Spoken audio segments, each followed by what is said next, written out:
మా సేవకులైన కృపారావు గారు, జగ్గారావు గారు వాళ్ళు బాగా నడిపించి మమ్మల్ని బలపరిచి మా తలల పైన వాళ్ళ చేతులోంచి మీరు బహుబలంగా వాడబడండి అని చెప్పేసి మమ్మల్ని సేవ కొరకు 91వ సంవత్సరంలో దేవుని సేవ కొరకు వాళ్ళు మమ్మల్ని బయటికి పంపించారు.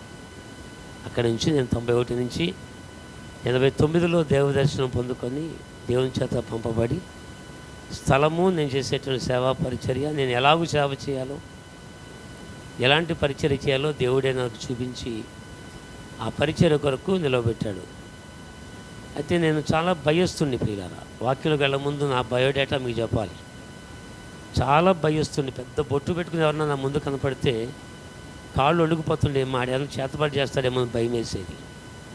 అలాగే ఎవరైనా ఇద్దరు దెబ్బలాడుకుంటుంటే భయం వేసి ఇంటికి పారిపోతుండేవాడిని. మాది పశ్చిమ గోదావరి జిల్లా భీమవరం, భీమవరం ఉంటారు, ఆ ఊళ్ళో నేను జన్మించానండి. చిన్న గడ్డి పరక కాలు కింద పడితే భయం వేసి ఇంటికి పారిపోయాను. అలాంటి బాగా పిరుగుతనం గలవాడిని. రెండోది చదువు లేనివాడిని. నేను 4వ తరగతి చదువుకున్నాను తుంపల బడిలో. ఆ 4వ తరగతి కూడా ఏం చదివానో నాకే తెలియదు, నా సంతకం నాకే వచ్చేది కాదు.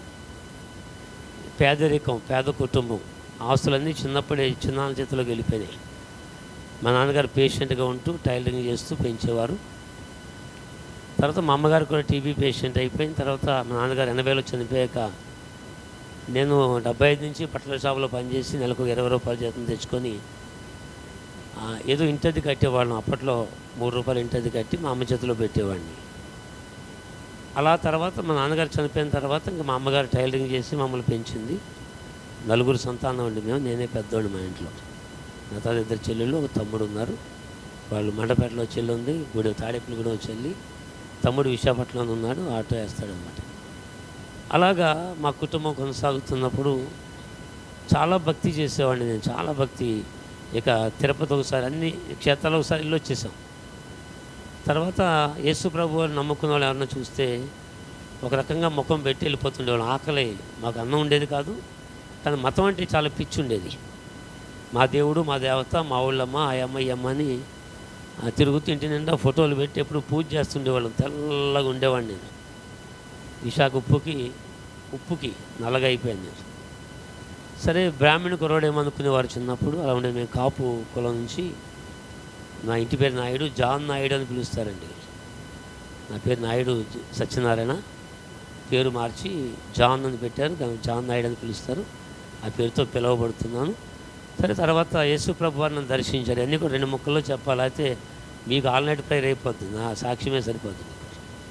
కాబట్టి ఆ తర్వాత మా అమ్మగారు 82వ సంవత్సరంలో అనుకుంటా సుమారుగా ఏప్రిల్ మే నెలలో ఆమెకి సివియర్ అయిపోయి ఈ స్కిన్ బెడ్షీట్గా అంటుకుపోతుండేది అనమాట. అంత సివియర్గా టీబీ పేషెంట్ అయిపోయింది ఆవిడ.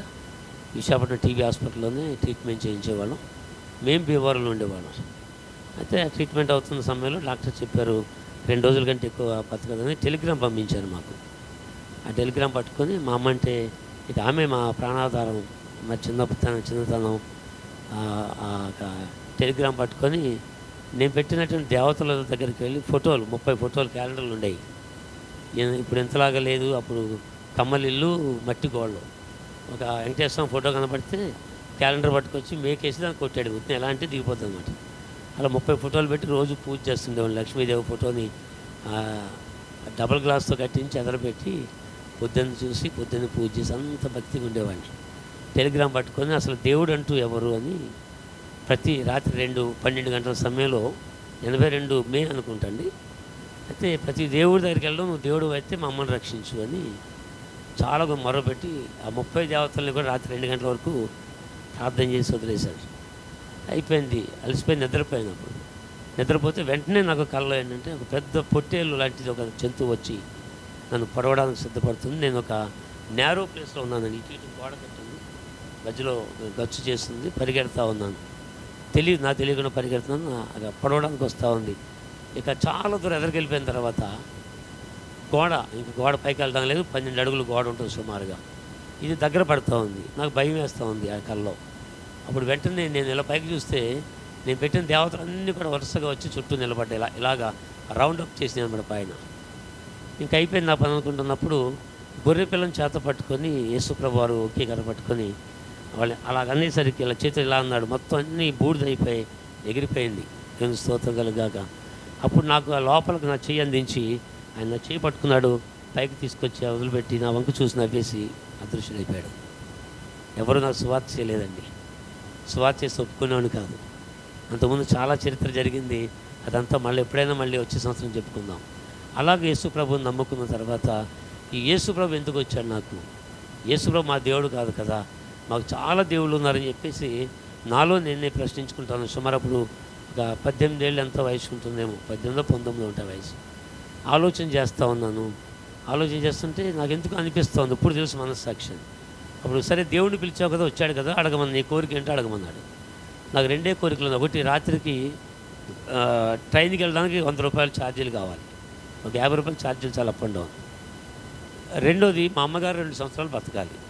ఎందుకు యాదాలాపనగా 2 సంవత్సరాలు బతికితే చాలని ఆ మాట వచ్చేసినారు. ఇప్పటికీ నాకు గుర్తే.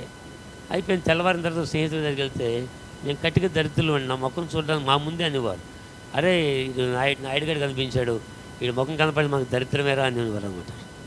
అంత హింసించబడే వాళ్ళ మాటల చేత. ఎందుకంటే పేదరికం అలాంటి పరిస్థితి. సరే తలంచుకుని ఉండేవాడిని, ఎప్పుడు తలంచుకుని నడుస్తుండేవాడిని. అలాంటి పరిస్థితుల్లో ఒక స్నేహితుడి దగ్గరికి వెళ్తే ఇది కష్టం అని చెప్తే వాళ్ళు ఏం చేశారంటే ఆ రోజుల్లో 100 రూపాయలు ఇచ్చారండి. 100 రూపాయలు ఇస్తే అబ్బా యేసుప్రభు ఎంత గొప్ప దేవుడు అనుకున్నాను నేను. మళ్ళీ బయటకు వచ్చాక ఆలోచన వచ్చింది, కష్టమని అడిగితే ఎవరైనా సరే డబ్బులు ఇస్తారు కదా, రోడ్డు మీద నిలబడిన తల్లి చచ్చిపోతుంటే ఎవరమ్మా ఇస్తారు కదా, యేసుప్రభు ఇచ్చేది ఏంటి అని అనుకున్నాను వేరేవాడు. సరే అసలైంది ఏంటంటే బతికించగలిగే శక్తి దేవుడికి మాత్రమే ఉంది. అప్పుడు ఆ రాత్రే బయలుదేరి రేపు పూరి రేణిగుంట ట్రైన్కి నీకు ఒకటే, యేసుప్రభు నువ్వు దేవుడు అయితే ఆమెను రక్షించు, నేను వెళ్ళేసరికి బతికుంటే నువ్వే దేవుడు, లేకపోతే అసలు దేవుడే లేడు అని నాస్తికత్వంలోకి వెళ్ళిపోవడానికి సిద్ధపడిపోయాను నేను. సరే తెల్లవారు వచ్చి టీబీ హాస్పిటల్ గేట్ ముందు నిలబడ్డాను. సచిన్ జంక్షన్ ఉంది కదమ్మా, అది టీబీ హాస్పిటల్, ఒకప్పుడు కలరా హాస్పిటల్ 2 కలిసి ఉన్నాయి. గేట్ దగ్గర నిలబడి యేసుప్రభు నువ్వు దేవుడు అయితే అమ్మ బతికుండాలి. సరే లోపలికి అలా బయటకు వెళ్తుంటే లోపల కూర్చొని ఇడ్లీ తింటుంది ఆవిడ.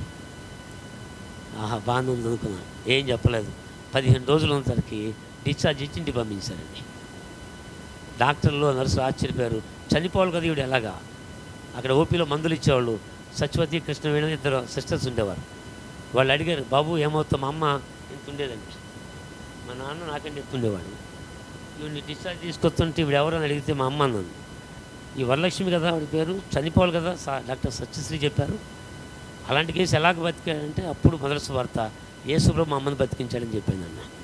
దేవుని స్తోత్రం. అయిపోయింది. తర్వాత వాళ్ళు ఏమన్నారంటే మీ జీవితకాలం అంతా మందులు మేము ఇంట్లో ఉచితంగా ఇస్తాం, మీకు హాస్పిటల్ కూడా రావద్దు, మా ఇంటికి వచ్చి పెట్టుకెళ్ళమని చెప్పి మాట ప్రకారంగా వాళ్ళు ఆవిడ చనిపోయే వరకు ఇంటికి వచ్చి ఫ్యామిలీ ఫ్రెండ్స్ దగ్గర వాళ్ళ ఇంటికి వెళ్తే చక్కగా టిఫిన్ అది పెట్టి ఇన్ని మందులు ఇచ్చి పంపిస్తూ ఉండేవాళ్ళు. అలాగ దేవుడు మా అమ్మని బతికించి 1984 వరకు, 1984 డిసెంబర్ 23 వరకు ఆవిడ బతికుంది. 2 సంవత్సరాలు అడిగాను, సుమారు 2 సంవత్సరాలు అయ్యిందో లెక్క ఎప్పుడు వేసుకోలేదు. మొత్తం మీద నా ఆశను తీర్చాడు దేవుడు. ఆ తర్వాత ఇక అప్పటి నుంచి యేసుప్రభువుని నమ్ముకోవడం మొదలుపెట్టాను. 84 కాదండి, 82 నుంచే ఇక సిలువు గుర్తు చేసుకోవడం, దండం పెట్టుకోవడం. ఇక పాత ఇంట్లో ఉన్నటువంటి బొమ్మలను తీసేసి దేవుడు మొలు ఉండేది మా, ఆ దేవుడు మొల్లో యేసుప్రభు బొమ్మ పెట్టి ఆదివారాలు పట్టిక బెల్లం పెట్టి కొవ్వొత్తి వెలిగించి పరలోక ప్రార్థన కాగితం తెచ్చుకొని వచ్చి నుంచి మూల పెట్టి ఇద్దరం కలిపి మా ఆవిడ నేను కలిపి 83లో మ్యారేజ్ అండి, 82 నేను చేస్తుంటాను అన్నమాట. దండం పెట్టుకుని యేసుప్రభుకి ప్రార్థన చేసి కొవ్వొత్తి ఆపేసి బెల్లం మొక్క తీసుకుని కళ్ళగద్దులు ఇద్దరం తినేసి జగదాంబ సినిమాకి పోతుండేవాళ్ళం. సైకిల్ ఒకటి ఉండేది దాని మీద. కృష్ణా టాకీస్ సినిమా చూడాలని మరియమ్మ కొండకెళ్ళి కొవ్వొత్తి వెలిగించి అక్కడ ప్రసాదం సమర్పించి కృష్ణా సినిమా హాల్కి వెళ్ళిపోతుంది వాడు. అంటే మనకి ఎక్కడ సినిమాకి వెళ్ళాలి కూడా అక్కడ దగ్గరలో చర్చ్ అనమాట. చిత్రాలయకి వెళ్ళాలంటే జగదాంబ చర్చి. ఇలాగా కళ్ళు మూసి కానుకేసాను, చర్చికి ఇంటికి వెళ్ళిపోవడం. అలా 86 వరకు జరిగింది. 84లో మాకు అబ్బాయి పుట్టాడు. అబ్బాయి పుట్టిన వార్త విని వాడు చనిపోయింది 84 డిసెంబర్లో. మళ్ళీ 86లో చిన్న అబ్బాయి కడుపులో పడ్డాడు. అలాంటప్పుడు మేము మళ్ళీ నాకు జ్యోతిష్కం పిచ్చి, వాక్యం చెప్పడం చేతకాలని, అందుకే ఇవన్నీ చెప్పుకుంటూ పోతున్నాం సోది. నీకు ఇంతకుముందు 10 రోజులు జరిగిందమ్మా ప్రార్థన గురికి, ఈ 10 రోజులు మళ్ళీ ఎంత జరుగుద్ది, ఇక్కడ 10 రోజులు జరుగుద్ది అంటే మధ్యలో వచ్చాను నేను. కాబట్టి వాకింగ్ అంటే ఏం కావాలో వాకింగ్ కావాలో, ఇలాంటి సాక్ష్యం సరిపోద్దా? అదే సాక్ష్యం సరిపోతుంది అనుకున్నాను నేను. వాక్యం అంటే మీ పాస్టర్ గారి కంటే ముందు వచ్చిన పాస్టర్ల కంటే కూడా ఎక్కువ చెప్పేటువంటి పరిస్థితి నాకైతే లేదు. నేతాన్ని అలా చెప్తూ ఉంటాడు అంతే ఆయన. కాబట్టి అందుకే ఈ విషయాలు చెప్పుకుంటూ మిమ్మల్ని కొంచెం బలపరచాలని. మీలో కాపులు ఎంతమంది ఉన్నారు? కాపులు ఇప్పుడు క్రిస్టియన్సేలండి. ఇంతకుముందు కాపులు ఎవరు ఉన్నారా? కాముట్లు ఉన్నారా? చౌదరీలు ఉన్నారా? ముస్లింలు ఉన్నారా? ఎవరు లేరా? అందరూ క్రిస్టియన్సేనా? ఇదివరకు నుంచి చిన్నప్పటి నుంచి వెరీ గుడ్. చిన్నప్పటి నుంచి కాదా? క్రిస్టియన్సే. మీ అమ్మ నాన్నలందరూ క్రిస్టియన్సే. అది సంగతే అడిగేది. రైట్, మంచిది. ఏది ఏమైనప్పటికీ కూడా అలాగే యేసుక్రీస్తు ప్రభువుని నమ్ముకున్నామా. మొన్న ఒక ఆయన డేవిడ్ గారు వచ్చి వాక్యం చెప్పారు మీకు కదా, కోడిగుడ్డు మీద కోడి మీద చెప్పారు కదా, చెప్పారా? విన్నాను, నేను విన్నాను. గుడ్డు పిల్ల అని చెప్పారు కదా. ఎంతసేపు ఇటే చూస్తుండేవాడు ఆయన. నేను ఇటే చూస్తున్నాడు అనుకున్నాను నేను. అందులో చూస్తే జనం అంతా ఇక్కడే ఉన్నారు. మరి ఇటు తక్కువ ఇటేం చూస్తాడు ఆయన? ఇటు అప్పుడప్పుడే చూస్తాడు. అంటే జనం అంతా ఇక్కడ అందుకే చూస్తాను. నేను కూడా మీకు ఇటువైపు చూస్తున్నాను నీకుగా. రైట్, మంచిది ప్రియమైన వాళ్ళరా. అలాగే యేసు ప్రభుని నమ్ముకున్న తర్వాత ఇక ఇదే పూజలు చేస్తున్నప్పుడు 86లో నాకు జ్యోతిష్కం పిచ్చి ఉండేది. హస్త సాముద్రికం చూపించుకోవడం ఇష్టం. మా జ్యోతిష్కుడు మా గురువు గారు ఉండేవారు. ఆయన ఏమన్నా అంటారు, బాబు సరే నీకు 21 సంవత్సరాలు పెళ్ళి అవుతుందా, పెళ్ళి అయిన వెంటనే నువ్వు ఇల్లు కట్టుకుంటావు అన్నాడు. అంటే నాకు ఎలాంటి ఉద్దేశంతో చెప్పండి? కట్నం చెత్తలు దొరుకుతారండి మన దాంట్లో లేదు కదా. అది ఆశపడి చూస్తే 25వ సంవత్సరాలు అవుతాను, 21 కాదు 25లో అవుతున్నాడు. 21లో పెళ్ళి అయిపోయింది. సరే 2000 కట్నం ఇచ్చారు. ఒక 1000 అరువు పెట్టాడు మా బామ్మకి. పెళ్ళి అయ్యాక సంవత్సరం పైకి ఎత్తాను, 1000 ఇచ్చాడు. సరే మొత్తం మీద పెళ్ళి అయిపోయింది. ఇంక ఇల్లు ఏం కడతాను? ఇంకా గవర్నమెంట్ పథకాలు కూడా లేవు అప్పట్లో, ఇప్పుడులా లేవు గవర్నమెంట్ పథకాలు కూడా. అయిపోయింది. సరే ఇక జ్యోతిష్టం ఉష్ అయిపోయింది. తర్వాత ఎప్పుడైనా కట్టుకుందామని చెప్పి ఇంకా ఏడు చెప్పింది జరగలేదు. కానీ 86లో మళ్ళీ సొంతంగా వ్యాపారం పెట్టి సొంతంగా కష్టపడి సంపాదించి ఇల్లు కట్టాలనుకున్నాను. ఇల్లు ప్లాన్ కూడా వేసేసాను నేను. చేతిలో డబ్బులు లేవు కానీ ఆకాశం దగ్గర పక్షి కింద మసాలా నూరుతారు కదా, అలాగో ఇల్లు కట్టాలి. ఎలా ఉండాలంటే ఇల్లు ఉండాలి, చుట్టూ కాంపౌండ్ ఉండాలి, నన్ను మధ్యలో ఇలాగా సిమెంట్ వేసేసినటువంటి నడక మార్గం ఉండాలి, మధ్యలో చెట్లు ఉండాలి, వాల్ కుర్చీ ఉండాలి. నేను వాల్ కుర్చీలో పడుకుని సాయంత్రం అప్పుడు నీళ్ళు వాటరింగ్ చేసుకోవాలి. ఇన్ని ఆలోచనలు. బచ్చాజీకి డబ్బులు లేవు మన దగ్గర. అలాగ ఆలోచించి ఎలా కాదని చెప్పి 86లో నేను బొమ్మన బ్రదర్స్లో పనిచేస్తున్నాను. 84లో 83 నుంచి పనిచేశాను. 86లో ఈ జ్యోతిష్కాన్ని మళ్ళీ మనసులోకి తెచ్చుకొని ప్రభువుని ప్రార్థన చేస్తాను. కానీ జ్యోతిష్కాన్ని మనసులో తెచ్చుకొని చెప్పా చేయకుండా మా అత్తరూరు అంటే పోలవరం పక్కన అనమాట. ఈవిడ ప్రెగ్నెన్సీ అక్కడ డే పెట్టేసి పోలవరం వచ్చి చిన్న కిల్లీ షాప్ పెట్టాను. ఒక 3000 5000 పట్టుకెళ్ళి కిల్లీ షాప్ పెడితే ఎవడో కొనేవాడు కాదు. 86 జూన్ 1 పెట్టాను. 86 జూలై 15కి జూలై 1కి తీసాను షాప్. ఎలా తీసానంటే ఒకరోజు అంటే దేవుడు నన్ను బలపరిచాడు. సినిమా హాల్ పక్కన పెట్టాను. అక్కడ పక్కనే ఆర్టీసీ కాంప్లెక్స్ ఉంది. జనం వస్తారని పెడితే రోజు చిన్న చిన్న పిల్లలు చాక్లెట్ కొనుక్కు వెళ్ళిపోతుండేవారు, ఏమీ కొనేవారు కాదు. అందులో టీ పొట్లాలన్నీ కూడా మేము ఇంటికెట్టి వెళ్ళి వాడుకుంటుండేవాళ్ళం రోజు. ఇలా మొత్తమే పట్టుకెళ్ళి ఇంత ఆరిపోతుంటే ఎవడో లేకపోతే అప్పుడు అడిగాను, యేసు ప్రభువా నువ్వు అసలు ఉన్నావా అసలు ఉన్నావా? ఉంటే మాట్లాడు ప్రభువా, ఏంటి నా పరిస్థితి అయోమయమైపోయింది, ఎవరికీ చెప్పుకోలేకపోతున్నా. నీళ్ళు తెచ్చుకోవాలంటే కావిడి వేసి తెచ్చుకోవాలట. కావిడి మనకు ఉద్దేశం లేదు, అసలు తెలియదు మనకి. పాలపేట తెచ్చుకోవాలంటే 2 మైళ్ళు తెచ్చుకోవాలట. చాలా బాధలు 15 రోజులు అర్థమైపోయింది.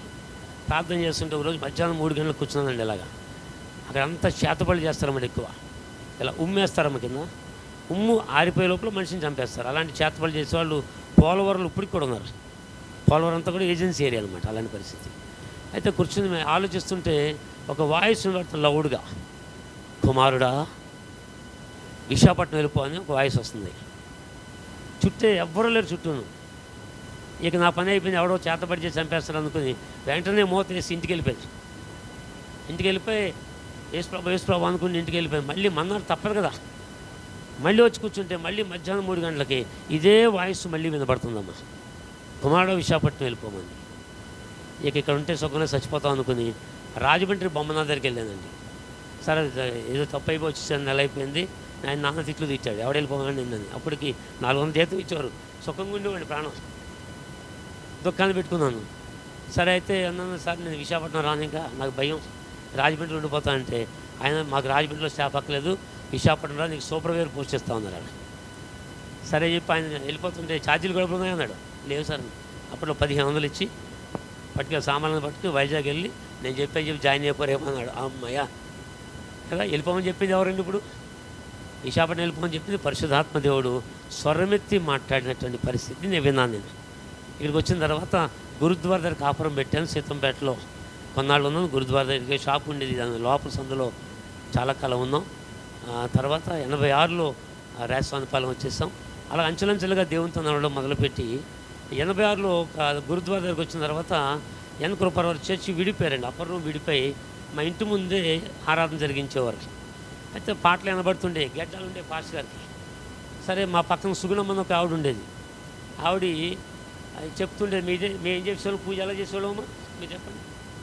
కొవ్వు పెట్టి ఇంక ఇది కంటిన్యూ అనమాట. పట్టి బెల్లం పెట్టి మేము సేమియా తినాలనుకున్నప్పుడు సేమియా చేసి పెట్టేవాళ్ళం, చెరువు కప్పు చేసి పెట్టి తినేవాళ్ళం అనమాట. సో ఇలా జరుగుతుంది. నేనేమో బొమ్మనాకి వెళ్ళిపోతుండే, షాప్కి వెళ్ళిపోతుంటే ఈ సుగుణమ్మ ఆవిడ సువార్త చేసింది. మా ఆవిడకి సువార్త చేసి ఇదేం భక్తి, ఇదేం పూజ, ఈ కొవ్వొత్తి ఏంటి, పట్టిక బెల్లం ఏంటి, పాయసం ఏంటి, నేను లేనప్పుడల్లా సువార్త చేసినట్టుందండి. చేస్తే ఆదివారం వచ్చేసరికి ఆవిడ నన్ను మొదలెట్టింది. మా ఆవిడకి ఎలాగా ఈ చర్చికి వస్తేనే నేను ప్రభు నమ్మకం అది వదిలేస్తా అంటుండేది. మీరు కూడా వేధిస్తారా? మీ భర్తలు వేధించరా? అందుకే వాళ్ళు రక్షణ పొందట్లేదు. నీకోసం ప్రార్థన చేస్తాను, లేకపోతే నువ్వు చచ్చిపోతావు అని చెప్పి వేధించండి, వాళ్ళు భయపడదు, ఏం పర్లేదు. అలా వేధిస్తుంటే సరే తప్పదు, ఇంకా చర్చికి వెళ్ళి కూర్చున్నాను. ఒక వారం తప్పింది, 2వ వారం వెళ్ళి కూర్చుంటే అందరికంటే నేను వెనకాల ముందు కూర్చుంటే వెనకాల కనపడుతుంది. పాస్టర్ గారు మొత్తం నా మీద కన్ను వేసాడు. 2వ వారం వెళ్ళాను, తీసుకెళ్ళి బలవంతం తీసుకెళ్ళి 2వ వారం కన్ను వేసాడు. అబ్బాయి ఎలా రా అన్నాడు. నేను మనసులో అనుకో ఇదే నీకు లాస్ట్ వారం, ఇక చర్చికి వచ్చే పని లేదు, ఫైనల్ ఎలా ఉంటుందని చర్చికి రానని చెప్పి అనుకున్నాను. ఇది నా సాక్ష్యం ఇది అంటే అలాంటి పనులు చేసేవాడిని. సరే వచ్చాను. వస్తుంటే ఎవడో పక్క ఆయన బైబిల్ ఇచ్చారు, చందు వెళ్ళు సాక్ష్యం చెప్పాలట వెళ్ళని. బైబిల్ అట్టుకు మధ్యలో పాడేసాను వణికేసి. అయిపోయి మొత్తం నిలబడి పాస్టర్లు చేసాడు. ఏంటి ఎలా రక్షణ పొంది, రక్షణ ఏంటి అన్నాను. నువ్వు ఎలా వేసుకోవాలి నమ్మకం చెప్పాను. ముందు వెనకాల ముందు చెప్పేసి 10 నిమిషాల్లో వెళ్ళిపోయి కూర్చుని కళ్ళు మూస్తుంది. అందరూ చప్పలు కొట్టారు. భలే చెప్పాడు. ఇప్పటికీ నాకు అర్థమైంది, ఆడికి ఒక్కటి అర్థమే ఉంటుందండి. అంటే బలపరచడానికి అలా చెప్పారనమాట. సరే నెక్స్ట్ వీక్ చెప్పాను, మళ్ళీ పిలిచామంటే విడాకులు ఇచ్చేస్తుంది కానీ చర్చికి పిలిస్తే నీకు ఇద్దే సంగతి. ఎవరైనా నేను పాడు చేసిన తర్వాత పక్కన సుగుణమైన బయటికి పిలిచి దాని సంగతి తేల్చేస్తానేవాడిని. బాబు మనకెందుకు గొడవ అనేది ఆవిడ. అలా బలపరచబడి నెక్స్ట్ వీక్ మళ్ళీ ఎందుకో బలవంతంగా తీసుకెళ్ళి కూర్చోబెడితే ఒక ముసలాయన వచ్చారండి వాక్యం చెప్పడానికి. ఒక 70 ఏళ్ళు ఉంటాయి. ఆయన వచ్చి ఆ రోజు గలతీ పత్రికలో చెబుతూ ఉండగా దేవుని వాక్యం నన్ను పట్టుకుంది. 5:19 నుంచి చెప్తూ మొదలుపెట్టాడు. ఆయన మొదలుపెడుతూ ఆయన కుమారుడా నీవే పాపములు ఉన్నామని మొదలుపెట్టాడు. చాలా సాక్ష్యం ఉంది కానీ షార్ట్కట్ చెప్పేస్తున్నాను. అలా చెప్పినప్పుడు ఎందుకో ఆ వాక్యం నా హృదయంలోకి వచ్చి పడింది. ప్రార్థన చేయడం ఎంతో చేత కాదు. ఇంకో విషయం చెప్పనా, గంట అని చెప్పారు, మీరు చెప్పండి గంట అయ్యాక ఇలా అనండి సరిపోతుంది. ఎలా అంటారు? అయిపోయిన తర్వాత అంతకుముందు ఈ 2-3 వారాలు వెళ్ళినప్పుడు ఏం చేసేవాళ్ళు, క్రిస్టియన్స్ అంటే చాలామందికి చర్చిలోకి వెళ్తే ఏది ఇస్తారట అనుకుంటారు కదా. చర్చికి వెళ్తే ఏది ఇస్తారట, బియ్యం ఇస్తారట, గోధుమలు ఇస్తారట అనుకున్నారు. వీళ్ళు ఇంగ్లీష్లో మనకు చదువు రాదు కదా, మాకు ఇంగ్లీష్ అందరూ ప్రైజ్ లాడ్ అని చెప్పుకునేవారు. ఇది లడ్డూలు ఇదో రకమేమో, ప్రైజ్ లడ్డు ఇస్తారు అంటే రకరకాల లడ్డూలు ఉంటాయి కదా, ప్రైజ్ లడ్డు అంటున్నారు. లడ్డూలు ఇదో ఇస్తారేమో తెవడిచ్చోడు కాదు. వచ్చే వారం ఇదేంటిది లడ్డు లేకుండా వెళ్ళిపోయారు అనుకుని మళ్ళీ వచ్చే వారం ఒక ఆయన్ని పిలిచాను. బ్రదర్లారా మీరు ఏం చెప్పుకున్నారు మీరు అంటే ప్రైజ్ ద లార్డ్ బ్రదర్ అన్నాడు. అంటే ఏంటి అన్న, దేవుణ్ణి స్తుతించడం బ్రదర్ అన్నాడు. ఓహో అలాగా, మనం తప్పించుకోవాలి కదా. అప్పుడు నేను కూడా ప్రైజ్ లార్డ్ చెప్పడం మొదలెట్టాను. మనకు చేత కాదు, ఏదో ఆ బూందీ లడ్డులో ప్రైజ్ లడ్డు అని ఉంటుందేమో అనుకున్నాను అనమాట. మనకు తెలియదు. ఎప్పుడు ఎంతసేపు చర్చికొస్తే ఏమిస్తారంటారు కదా, అప్పుడు అనేవారు కదా. దుప్పట్లు ఇస్తారట, లడ్డూలు ఇస్తారట, ఆదివారం భోజనాలు పెడతారట అంటారు కదా. అలా ఉండేది పరిస్థితి. సరే మొత్తం మీద ఆ రోజు ఈ వాక్యం మాట్లాడిన తర్వాత ఇంటికెళ్ళి ఎలా ప్రార్థన చేయాలి ఆయన కూడా చెప్తాడు. ఎలా ప్రార్థన చేయాలో నీకు తెలియదు, అది మోకరించి ఆయనే చూసుకుంటాడు పరిశుద్ధాత్మని బోధించాడు. రాత్రి ఇంకా డిసైడ్ అయిపోయిందండి. బాగా ఎందుకో దేవుని ప్రార్థించాలనిపించిన రోజు. భోజనం చేయకుండా రాత్రి 10 గంటలకు మోకరించి ప్రభా నాకు ఏమీ తెలియదు మాట్లాడు ప్రభా అంటే తెల్లవారు 3 గంటల వరకు నాతో మాట్లాడుతున్నాడు. ప్రతి పాపాన్ని ఒప్పుకొని. నాకు 2వ తరగతి చదివేటప్పుడు ఒక గర్ల్ ఫ్రెండ్ ఉండేది. అప్పటి నుంచి ఉండేది నా గర్ల్ ఫ్రెండ్. పేరు కూడా ఏదో దేవి అని ఒక అమ్మాయి ఉండేది. మీ ఇద్దరు బాగా క్లోజ్ ఫ్రెండ్స్ అన్నమాట అప్పట్లోనే. అక్కడి నుంచి చూపించుకొని వచ్చింది దేవుడు చూపించాడు. చాలా విషయాలు చూపించిన తర్వాత తెల్లవారుజాము 3 గంటలు లేస్తే బాడీ అంతా మైండ్ అంతా కూడా చాలా ఫ్రెష్ అయిపోయింది. ఆశ్చర్యం అనిపించింది. అక్కడ నుంచి ప్రతిరోజు మందిరానికి వెళ్తే బాగుండు అనిపించేది. దేవుని ఏర్పాట్లు ప్రతిరోజు దొరికినప్పుడల్లా వెళ్ళి ఎవరు లేకపోయినా వెళ్ళి మోకరించి ప్రార్థన చేసి అలాగ నేను దేవుల్లో నడవడం మొదలుపెట్టి 86లోనే జూన్ నెలలో ఆవిడ నేను బాప్తిసం పొందాను. 86 నవంబర్ 15ని వచ్చే ఆదివారం చిన్న బర్త్డే. 86లో వాడు 15 తారీఖు పుట్టాడు. అక్కడి నుంచి ఈ పిల్లల్ని పట్టుకొని చర్చికి పొద్దున్నే అందరికంటే ముందు మేము వెళ్ళిపోయేవాళ్ళం. ఎందుకయ్యా అంటే మా సమస్యలన్నీ ప్రభు దగ్గర చెప్పుకునేవాళ్ళం. ఇప్పుడు చర్చిల్లో అందరికన్నా ఆఖరిస్తే బాగుంది. ఎందుకంటే ప్రార్థన చేయమంటారు, పాటలు పాడమంటారు. అబ్బా అంతసేపు కూర్చొని నడుము నొప్పి వస్తుంది అనుకుని ఆఖరిని పాస్టర్ గారు మైక్ కట్టుకుని ముందు వచ్చేవాళ్ళు కూడా ఉంటారు చాలామంది. అది మీకు అంత ఆశీర్వాదం అయితే కాదు. నేను కంప్లీట్గా నేను ప్రభువులో చెప్తున్నానమ్మా, అది ఆశీర్వాదం కాదు. అలా చేయకుండా మొదట వచ్చేవాడిని మోకరించేవాళ్ళం, ప్రార్థన చేస్తున్న అద్భుతమైన సహాయం చేస్తూ 86 నుంచి సువార్తకు తీసుకెళ్ళిపోతుండేవాళ్ళు. బొమ్మనా జాన్ అని పాస్టర్ గారు బహుగా ప్రేమించి సేవలు బలంగా వాడుకుని ఒకసారి అయితే రైల్వే స్టేషన్ దగ్గర వచ్చిన కొత్త ఇంకా తెలియదు సువార్త చేయడం. రైల్వే స్టేషన్ దగ్గర సువార్త చేస్తుంటే మెగాఫోన్ మెడలో వేసాడు. ఆయన వేసేసి మైక్ ఇచ్చేసి చెప్పాను. ఏం చెప్పాలి? సరే ఏదో చెప్పేశాను, యేసుప్రభు గొప్ప దేవుడు అని చెప్పేసి మైక్ మళ్ళీ ఆయనకి ఇచ్చాను. ఒకసారి మళ్ళీ తాటి చెట్టుపాలను తీసుకెళ్ళారు కొత్త 86లో. మళ్ళీ మైక్ ఇవ్వలేదండి. ఇద్దరు వెళ్ళిపోండి సువార్త చేయండి అన్నాడు. ఇద్దరు వెళ్ళిపోయేదానికి మాకేంటి కుర్రోళ్ళు అయితే దెబ్బలాడతారు తిరగబడతారని ముసలోళ్ళ దగ్గరికి వెళ్ళి సువార్త చేద్దామని నేను ఇద్దరు డిసైడ్ అయ్యాం. అందులో ఒకడు అన్నాడు, ముసలోళ్ళ దగ్గర నేను రాను, నువ్వే చెప్పు అన్నాడు. సరే చెప్పి మంచం మీద పడుకున్న వాళ్ళ దగ్గరికి వెళ్ళాను. నేను వెళ్ళి తాతయ్య యేసుప్రభు అంటే ఎవరు తెలుసా అని సువార్త చేస్తాం మొదలెట్టాను. అతను అన్నాడు, బాబు నాకు తెలుసా యేసుప్రభు అంటే. యేసుప్రభు నాన్న ఎవరో చెప్పు అన్నాడు. మనకు తెలీదు. నాన్నెవరు చెప్పన్నాడు. నాన్నగారు చెప్పంటే నాకు తలగొక్కుంటుంది. ఎవరైనా చెప్పండి. నేను చెప్తే అన్నాడు. చెప్పండి తాతయ్య గారు, అనుభవంలో పెద్దోళ్ళు గారు అంటున్నాను నేను. సింహాద్రపన హే అన్నాడు. బుర్ర పాడైపోయి ఇక అక్కడి నుంచి లేచిపోయి ఇంటికి వచ్చేసి మోకరించి ప్రభు అయితే అర్థం కావట్లా. ఎవరి దగ్గరికి వెళ్ళి ఎలాంటి ఎదురవుతుందో ప్రభా సహాయం చే ప్రభా అని ప్రార్థన చేయడం మొదలెట్టా. ఇక మొరబెట్టి ప్రార్థన చేస్తానికి కొంచెం ధైర్యం వచ్చింది. యెహోవా దేవుడే యేసు ప్రభు తండ్రిలాగా అన్ని విషయాలు నేర్చుకోవడం మొదలుపెట్టాను. బైబిల్ చదువుతుంటే భయం. యావత్తో తెలియదు, మావత్తో తెలియదు అయ్యా మనకి. బైబిల్ అంటానేమో మన భాష కాదు ఇది. సరే తీర్థంటే అర్థమయ్యేది కాదు, మూసేసేవాడిని.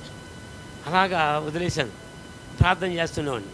సరే నెమ్మదిగా ట్రై చేయడం మొదలు పెడితే ప్రార్థించి 86లోనే ప్రభు జ్ఞానం ఇచ్చాడు. పైనుండి వచ్చే జ్ఞానం దేవుడు అనుగ్రహించాడు. బైబిల్ తెలిస్తే అంతా నాకు తెలుసు అన్నట్టుగా చదవడం మొదలుపెట్టాను. మత్తయి సువార్త నుంచి చదువుతూ మొదలు పెడితే అలా చదువుతుండగా సేవకుండా అయ్యాను నేను 89 కల్లా. మళ్ళీ చెప్తానండి, సేవ చేస్తాను, నెమ్మదిగా సేవ చేస్తాను. మాకు టీ షాప్ ఉండేది. పిల్లలు పెంచుకోవడానికి ముగ్గురు ఎవరి దగ్గర చేయి చాపకూడదని ఇప్పటికీ చేయి చాపే పని పెట్టుకోలేదు. అప్పుల గారికి తెలిసే ఉంటుంది. అడగను, కష్టం ఉంటే ప్రభు దగ్గరికి వెళ్ళి మోకరిస్తాను. ఇక్కడ ఇస్తాం, అక్కడికి వెళ్ళి మోకరిస్తాం. ఆయన ఇస్తాడు, ఆయన ఇవ్వకపోతే ఎలా అవుద్ది అనే ఉద్దేశం ఒకటి ఉంది. అలాగే దేవుడు పోషిస్తూ ఉన్నాడు. సరే వాక్యం నేను తెలుసు అని చెప్పి 2-3 తెలిసిపోయింది. సాక్ష్యం చెప్పమని వాక్యం చెప్పమని ఒకసారి ఇస్సాకుడి విశ్వాసం గారు మనం చనిపోయారు కదా, వైట్ తల ఉంటుంది, మహా సీనియర్. ఇందా ప్రార్థన చేశారు మీరు. సీనియర్ పాస్టర్ అందరూ కోవిడ్లో చాలామంది చనిపోయారు. ఇంకా మేము సీనియర్స్ కాలా, కొద్ది రోజులు ఉంటాం, కొద్ది రోజులు అనమాట. తర్వాత వెళ్ళిపోతాం. తర్వాత మా గురించి కూడా అప్పుడు మీరు ప్రార్థన చేస్తారు మీరు. రైట్, మంచిది. ఆయన పిలిచారన్నమాట. పిలిచి సాక్ష్యం చెప్పి బ్రదర్ అన్నారు. సాక్ష్యం చెప్పాక బాగుంది, వాయిస్ బాగుంది, నువ్వు వాక్యం చెప్పన్నారు. సరే అప్పటికి ఏంటంటే అందరు పాస్టర్లు చెప్పిందంతా బుర్ర నిండా పెట్టుకుని ఎంత బుర్ర వాసిపోయిందని చెప్పారు కదా. బుర్ర వాసిపోతే సుఖం లేదు, బుద్ధి మారాలి. బుర్ర వాసిపోయింది నాకు. అందుకు చాలామంది పాస్టర్లు చెప్పినంత బుర్రలో తగిలించాను. సరే వాక్యం చెప్పేది మొదలుపెట్టి అందులో దావీదట ఏనుగు ఎక్కాడట, సొలొమోను ఏనుగు ఎక్కాడట అని చెప్పుకుంటూ వెళ్ళిపోయింది. అయిపోయింది. చాలా బాగా చప్పటి కొట్టారు. ఇలా కూర్చున్నారు విశ్వాసం అందరూ, అటు ఇటు కూర్చున్నారు. టిఫిన్ ఇది బిస్కెట్లు ఇచ్చారు, టీ తాగుతున్నామండి.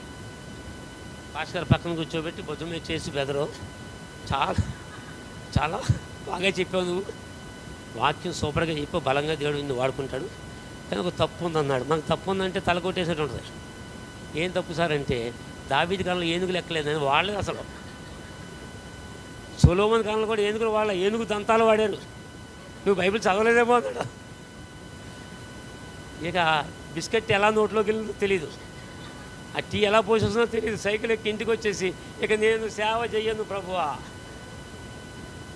ఎక్కడో చోట తగులుతాను, నాకు సేవ చేయను ప్రభువా. అలాగ కంటిన్యూగా రోజు రాత్రి పగలుగా మొదలుపెట్టి ప్రార్థన చేస్తుండగా ప్రభువు నాకు అప్పగించిన పరిచయం 89లో ప్రభు పరిచయం చూపించి ఒకరోజు మోకరించి ప్రార్థన గోడ ముందు మోకరించి ప్రార్థన చేస్తుంటే హెజ్కేలు గ్రంథము తీయమన్నాడు. 2వ అధ్యాయం 4 నుంచి చివరి వరకు చదువు అన్నాడు. ప్రభువా హెజ్కేలు 7:4 అంటున్నాను. మళ్ళీ చూపిస్తున్న గోడ మీద 2 అధ్యాయము 4 నుంచి చివరి వరకు చదువు అన్నాడు. అయిపోయింది. మీరేం చదవద్దు, మిమ్మల్ని చదవమని కాదు, నన్ను చదవమన్నాడు. సరే తెల్లాలేసాక హెజ్కేలు ఎక్కడ ఉంటుందో ఇండెక్స్కి వెళ్ళిపోయింది. చూస్తూ ఉంది హెజ్కేలు దొరికింది. 2వ అధ్యాయం, నరపుత్రుడా, నేను ఇశ్రాయేలుతో పంపుతున్న వారు సిగ్గుమాలిన వారు, కఠిన హృదయులు, వారు తిరుగుబాటు చేసేవారు, వారు చేసిన నువ్వు చేయక నేను చెప్పినట్లు వారికి నువ్వు ప్రకటించు.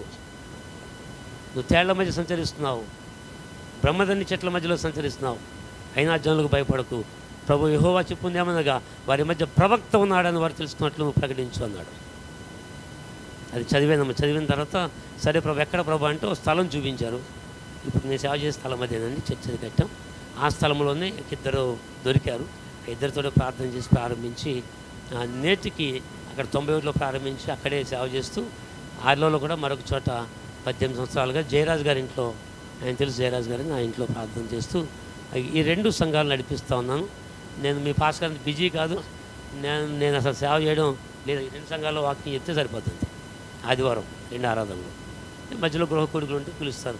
ఈవేళ ఏమైనా నేను నక్కను దొక్కినట్టున్నాను, నన్ను పిలిచి అడిగిన బ్రదర్ నన్ను ఎందుకు పిలుస్తున్నాను? పెద్ద పెద్ద సేవకులు ఉన్నారు, బైబిల్ బోధించే వాళ్ళు ఉన్నారు, మీ ఆవిడ గారు మీ పిల్లల గారే కదా, మీరందరూ వాక్యంలో జట్ట నా హృదయంలో ఉంది, ఆయన చెప్పలేదు కానీ నన్ను పిలుస్తున్నారు ఏంటంటే పర్లేదు రండి ఏదో చెప్పి వెళ్ళిపోయినా. సరే ఏదో చెప్పడానికి మీ మధ్యకి వచ్చాను. ఇదే మన నా సాక్ష్యం. అలా రక్షణ పొందాను. తర్వాత టీ షాప్ పెట్టాను 2006 వరకు. 1990 నుంచి బ్రతకడానికి టీ షాప్ పెడుతూ సేవ చేస్తుండగా 2006లో మా పెద్ద అబ్బాయికి సాఫ్ట్వేర్ కంపెనీలో ఉద్యోగం వచ్చింది హైదరాబాద్ IBMలో. బీటెక్ MBA చేశాడు అబ్బాయి. చాలా చిన్న అబ్బాయి BSc చదివాడు. పాప ఉంది, లాస్ట్ 3వ పాప. ఆ పాప BSc కంప్యూటర్స్ చేసింది. అందరూ పెళ్ళిళ్ళు అయిపోయి సెటిల్ అయిపోయారు. మనవాళ్ళు మనవరాలతో ప్రస్తుతం పెన్షన్ వచ్చే మార్చి పెన్షన్ తీసుకోవడానికి సిద్ధంగా ఉన్నాను. నేను గవర్నమెంట్ పెన్షన్ తీసుకోవడానికి సిద్ధంగా ఉన్నాను. 60 వచ్చేసినట్టే. స్తోత్రం. అలాగే దేవుడు ఎంతవరకు క్షేమంగా నడిపిస్తూ ఉన్నాడు. ఒకనాడు 3 రూపాయలు అద్దె కట్టలేని ఇంట్లో ఉన్నటువంటి పరిస్థితిని ఈరోజు అపార్ట్మెంట్లో ఫ్లాట్లో ఉండగలిగేటువంటి దేవుని కృప అనుగ్రహించాడు. ఇవన్నీ కూడా దేవుడు నా పట్ల చేసే కార్యం ప్రార్థన ద్వారా చేస్తున్నాడు. ఇప్పటికీ మా చిన్న అబ్బాయికి అయితే జాబ్ లేదు, ఇంట్లో ఉంటాడు. భాస్కర్ మేము మాట్లాడుకుంటుంటాం. అయితే వాడి కోసం కూడా మీరు ప్రార్థన చేయండి. దేవుడు ఒక మంచి జాబ్, ఆడికి కూడా భార్య, 2 పిల్లలు, ఆడపిల్లలు 2 ఉన్నారు. పెంచుకుంటూ వాడు ముందుకు సాగాల్సిన పరిస్థితి ఏర్పడింది. మంచిది. అరగంట అయిందమ్మా ఇప్పటికి? చూడండి, అరగంట అయిపోయిందా? అయిపోయింది. ఇంక 25 నిమిషాలు ఉందని చెప్తున్నారు మీరు. సరే తప్పకుండా 25 నిమిషాలు ముగించేద్దాం.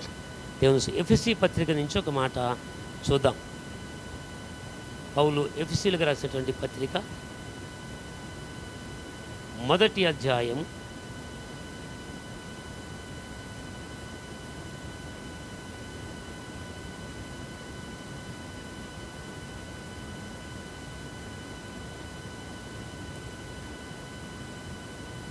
3వ వచనం నుంచి ఒకసారి ఎవరిని చదవండి.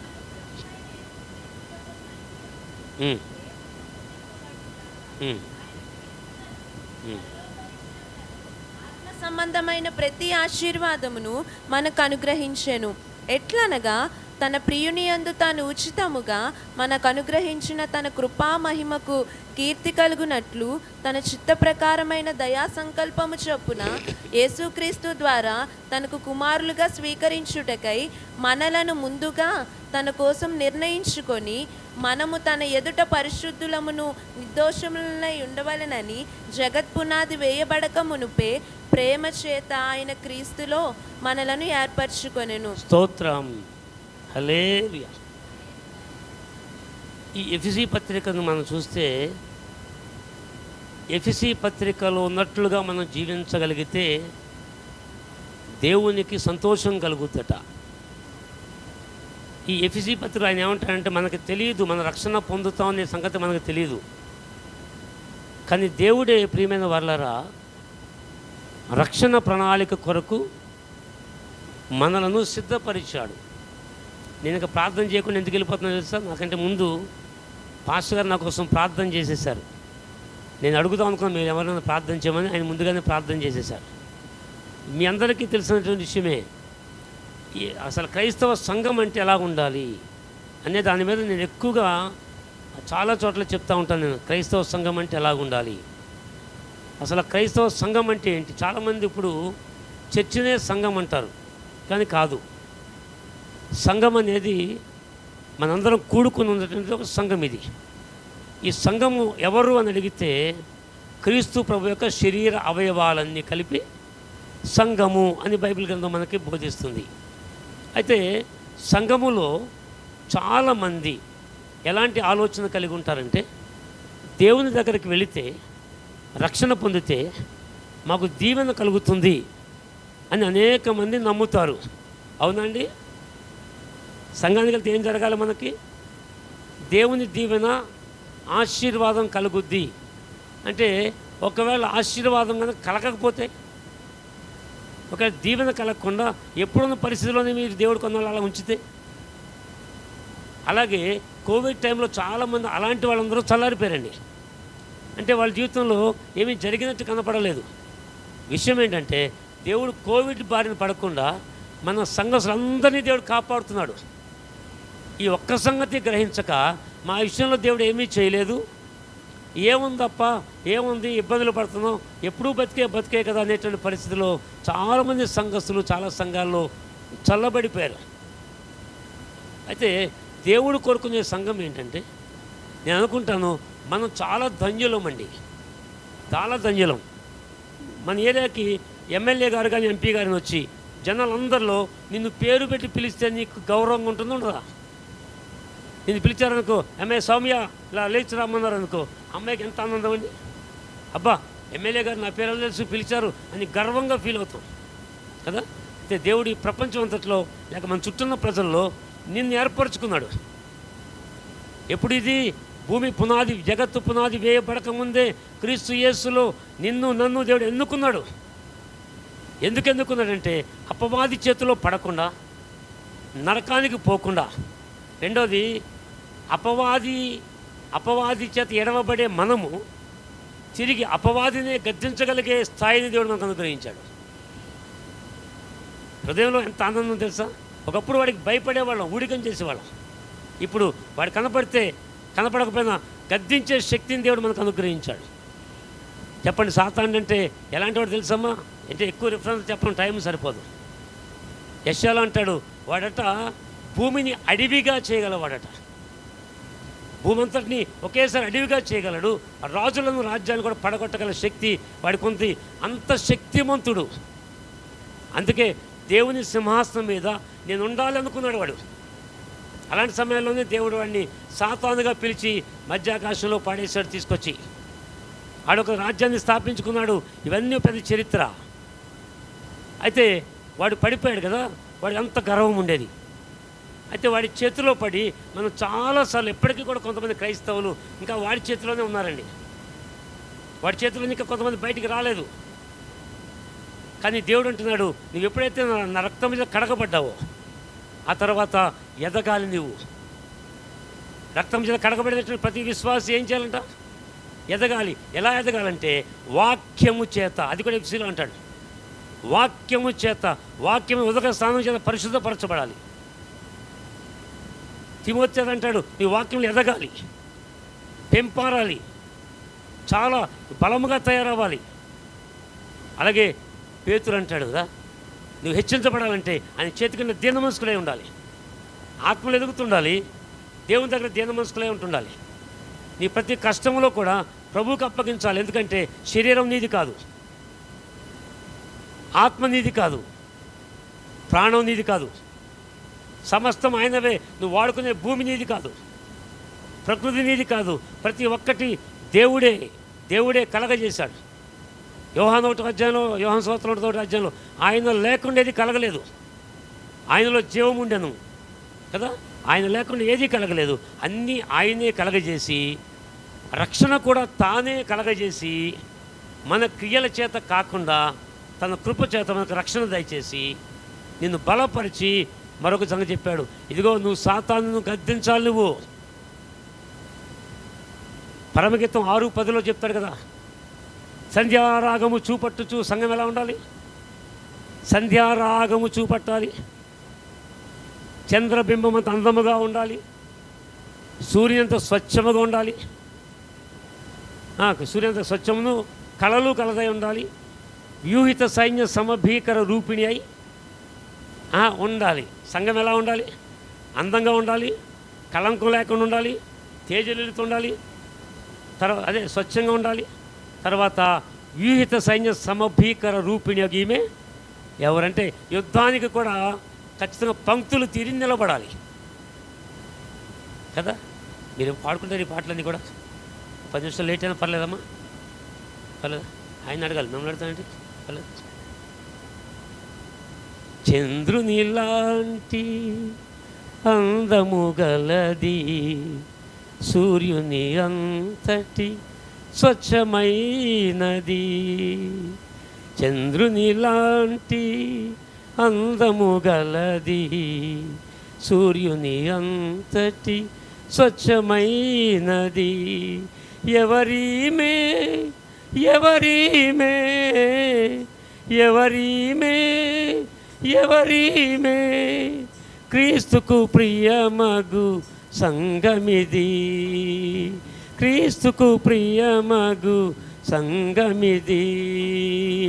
చంద్రుని లాంటి అందము గలది, సూర్యుని అంతటి స్వచ్ఛమైనది. వరుడేసు కొరకై కనిపెట్టునది, వరములు కలిగిన ప్రేమ భాగ్యమిది. దేవునికి స్తోత్రం. ఎంత గొప్ప సంఘం అంటే అంత గొప్పగా దేవుడు చూడాలని ఆశపడుతున్నాడట, కళంకం లేనిదిగా చూడాలనుకున్నాడట, ఆయన రక్తము చేత కడిగాడట.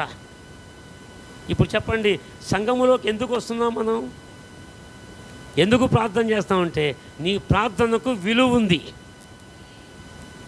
బయటోడు ఎన్ని దండాలు పెట్టినా, ఎన్ని గుళ్ళు తెరికిస్తున్నాడికి వినేవాడు లేడు.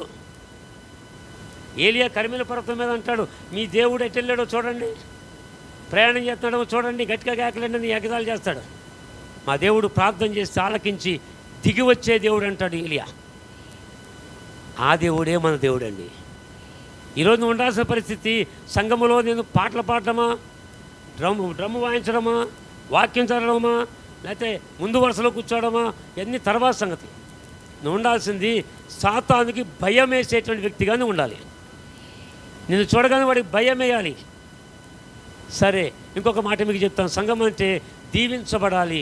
ఏ చర్చికి వచ్చామండి, అబ్బా ఇల్లు కొనుక్కున్నాం, బంగారం కొనుక్కున్నాం, కార్లు కొనుక్కున్నాం. నిజంగా ఈ చర్చలోకి వచ్చిన అందరూ దీవించబడతారండి. సరే, నువ్వు దీవించబడితే పక్కోళ్ళు, నేను 20 నుంచి వస్తానమ్మా, నాకు ఉన్నదా మిషన్ అంటారు ఆవిడ. అవునా, దేవుడు నన్ను ప్రేమిస్తాడు అనుకుంటాం మనం చాలాసార్లు. కొంతమంది గర్విస్తాం. గర్వం ఎవరి సొత్తు? అబ్బా చాలా తెలుస్తాం. గర్వం సాతాను సొత్తు. మనం ఎప్పుడు గర్వపడకుండా ఉన్నామా? గర్వం లేని రోజు ఏదో ఉంటే చూపించండి ఒకసారి.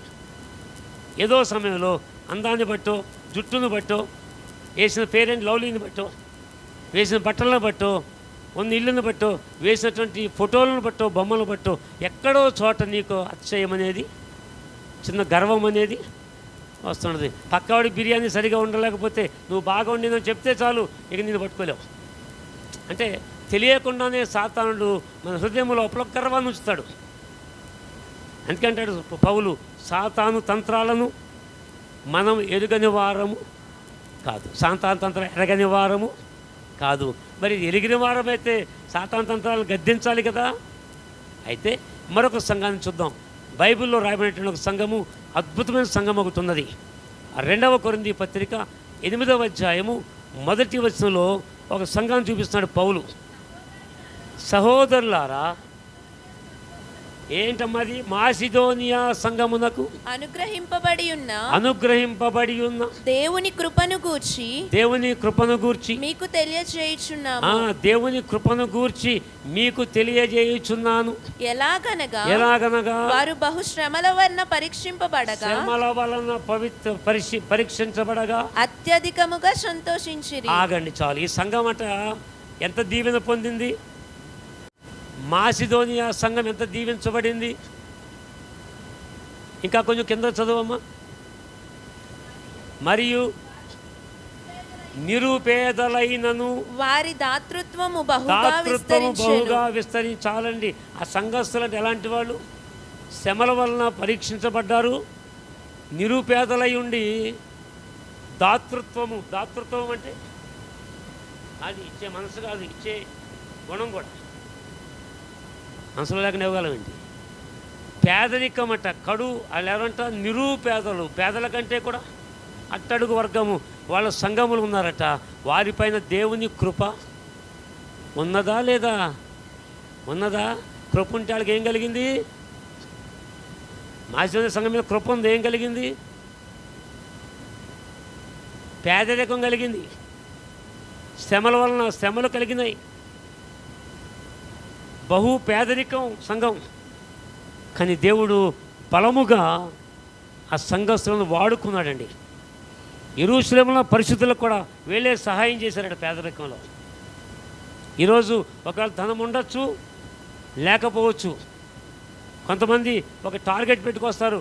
దేవుడు ఇగో ఈ 40 రోజుల్లో దీవించేస్తే వెళ్తాను చర్చికి, 21 రోజు ప్రార్థనలో నా సమస్య తీరిపోతే వెళ్తాను, లేకపోతే మానేస్తానని కొంతమంది వస్తుంటారు. మీలో మాకున్నారు బోరు మంది అలాంటి వాళ్ళు. 21 రోజు తర్వాత అద్భుతం జరగలేదు అనుకోండి, ఏం చేయాలి మనం? నిరీక్షణ కలిగిన వారమే. ఇప్పుడు కాకపోతే మళ్ళీ ఒక 20 రోజు చేస్తాను. అసలు 21 రోజు ప్రార్థన చేసింది ఎవరు బైబిల్లో? మీరు బాగా ముదిరిపోయారు 11 రోజుల్లో. దానియేలు 21 రోజు ప్రార్థన చేశాడా? కావాలని చేశాడా? లేకపోతే అలా చేసుకుంటూ పోయాడా? ఇది సమస్య. దానియేలు కావాలని చేసుకుంటూ పోయాడా? లేకపోతే 21 రోజే టార్గెట్ పెట్టుకుని చేశాడా?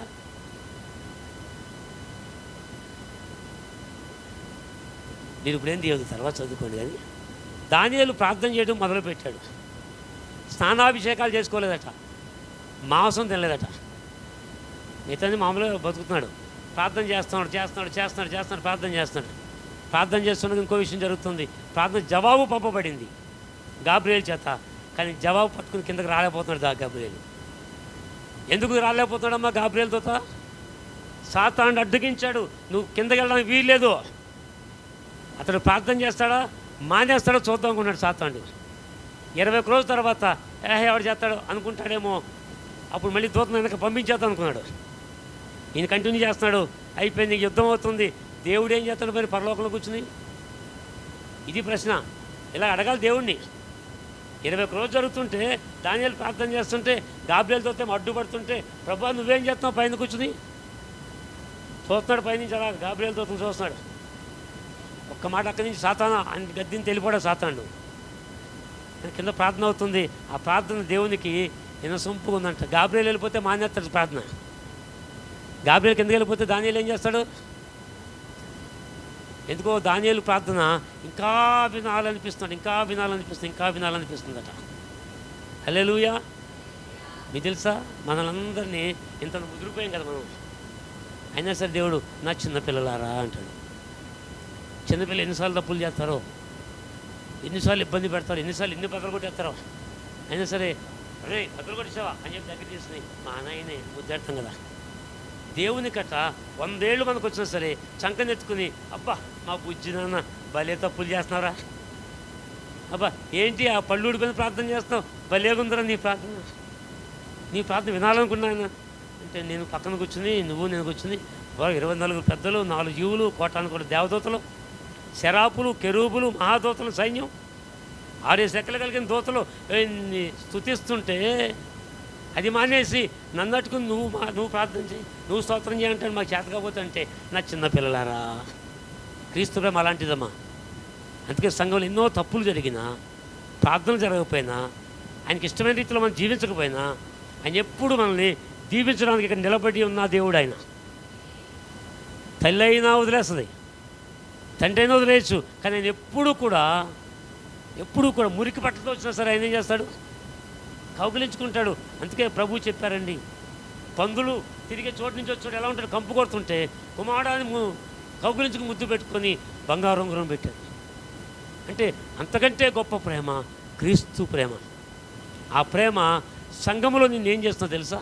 చెక్కుతుంది. సంఘంలో ఉండాల్సిన రీతిలో నిన్ను మలచాలనుకుంది. తర్వాత ప్రతిరోజు నువ్వు సాక్ష్యం చెప్పాలని దేవుడు కోరుతున్నాడు. నీ ఇంట్లో జరిగే ప్రతీదీ కూడా దేవుని ముందుకు వచ్చి ఆదివారం ఏం చేయాలంటే, నా పట్ల ప్రభు చేశాడని చెప్పగలగాలి. అలా చెప్పలేకపోతున్నామంటే అర్థం ఏంటంటే, మీకు సరిగ్గా ప్రార్థన చేయట్లేదు. సాతాను చేసే పని ఏంటో నీకు అర్థం కావట్లేదు. వాటితో కలిసి జత కట్టేసి ఉంటాను చాలాసార్లు. సాతాన్ని నిన్ను ఇబ్బందులు పెడుతున్నాడు, ఎక్కడెక్కడ నువ్వు వాడిని జయించగలుగుతున్నావు, ఎక్కడ పడిపోతున్నావు, ఇవి సాక్షి రూపంలో చెప్పగలగాలి. అందుకన్నాడు, మీరు భూదిగంతాల వరకు నాకు సాక్షులై ఉండండి. చెప్పండి, ప్రతి వారం మీరు ఒక సాక్ష్యం ఉందండి అని ఒక సాక్ష్యాన్ని మీరు తీసుకురాగలరా? ఇక్కడ చాలా ప్రార్థనలు అయిపోయినాయి. 21 రోజు ప్రార్థన మీరు ఏం చేస్తారంటే, ఎవరి పనిలో వాళ్ళు బిజీ అయిపోతారు, ప్రార్థన చేస్తుంటారు. అయితే ఇక్కడ మీరు చేయాల్సిన పని ఏంటంటే, సరే ఇంకో విషయం, ఉదయకాలేజ్ మీరు ఏం ప్రార్థన చేస్తారు? ప్రభా కాపాడు, పాస్టర్ గారిని కాపాడు, పాస్టర్ గారిని కాపాడు. కోపం లేకపోతే, కోపం ఉంటే ఆ సంగతి వదిలేస్తారు. మా ఇంటి వాళ్ళందరినీ కాపాడని ప్రార్థన చేస్తావు, అయిపోయింది. మరి సాయంత్రం ఏం ప్రార్థన చేస్తారు మళ్ళీ ఇంటికి వెళ్ళి?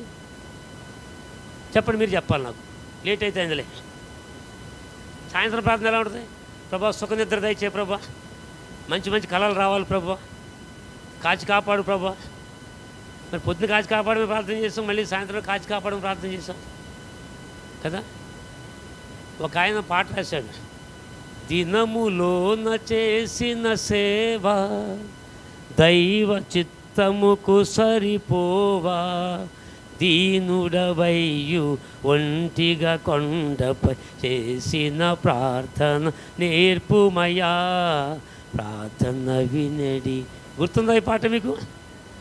సాయంకాలం నువ్వు చేసిన సేవ అంతా సాయంత్రం మోకరించి ఏం చేయాలి? అక్కడికి వచ్చి, ప్రభా నువ్వు కాపాడినందుకు స్తోత్రం, మా పక్కింటి తిట్టాను ప్రభా, నా స్నేహితురాలది పెన్సిల్ పట్టుకొచ్చాను ప్రభా, కోరే చాలా రోజులు అయింది గిన్నిచ్చి ఎవడో మానేసాను ప్రభా, మర్చిపోయింది అనుకున్నా ప్రభా, క్షమించిన అయినా తిరిగి ఇచ్చేస్తానైనా. అంటే మనం చేసిన ప్రతీదీ నేర్చుకొని ఆలోచన చేసుకుని ప్రభు దగ్గర ప్రార్థన చేసి తర్వాత నువ్వు ఎన్ని అడుగుతావు అడుగు.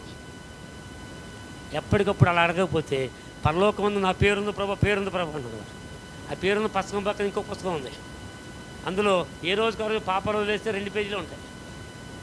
వదలకుండా జీవితం అంతా వదిలేసి అనుకో, పెద్ద పుస్తకం పట్టుకొస్తాడు దూత నీ దగ్గరికి.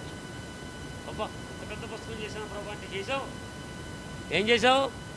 మొత్తం రోజు చేసినవి ఇందులో ఉన్నాయి అని చూపిస్తాడు. అక్కులా గారికి ఏమో 2 పేజీలు, అలా ఆవిడ గారికి 1 పేజీ, మనకేమో 10, 25, 50 పేజీలు నిండిపోయింది అనుకోండి, ఘోరంగా ఉండదు కదా.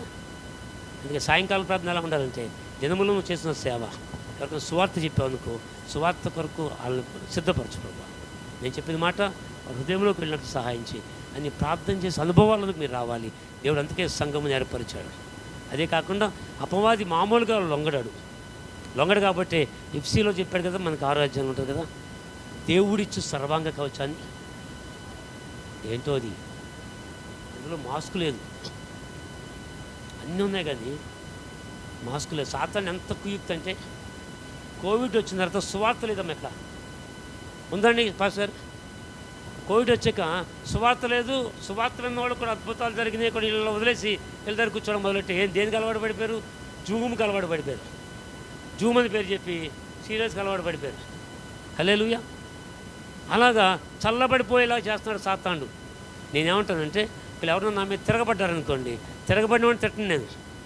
తిరగబడ్డానికి ప్రేరేపించే దురాత్మ వాడి లోపల ప్రవేశించింది కాబట్టి వాడిని గద్దిస్తాం, ఈ వ్యక్తిని మనం ప్రేమిస్తాం. ఆ మనస్సు మీకు ఉండాలి. అలాగొచ్చి సంఘంలో మోకరిస్తే నీ పక్కనే ప్రభువు నిలబడతాడు ప్రతిరోజు. ఆయనతో నీకు సహవాసం పెరుగుద్ది. ఎన్నోసార్లు ఎన్నో అనుభవాలు కూడా నేను నడిచాను. అంటే చెప్పడానికి ఆల్రెడీ పేరు కావద్దు కాబట్టి నేను మీ మధ్యలో చెప్పుకుని వెళ్ళిపోతున్నాను. నేను ఇదే ఎఫెసీ పత్రికలో భార్యాభర్తల గురించి రాసిన 5వ అధ్యాయంలో పెళ్ళిళ్ళలో వింటుంటాం మనం కదా.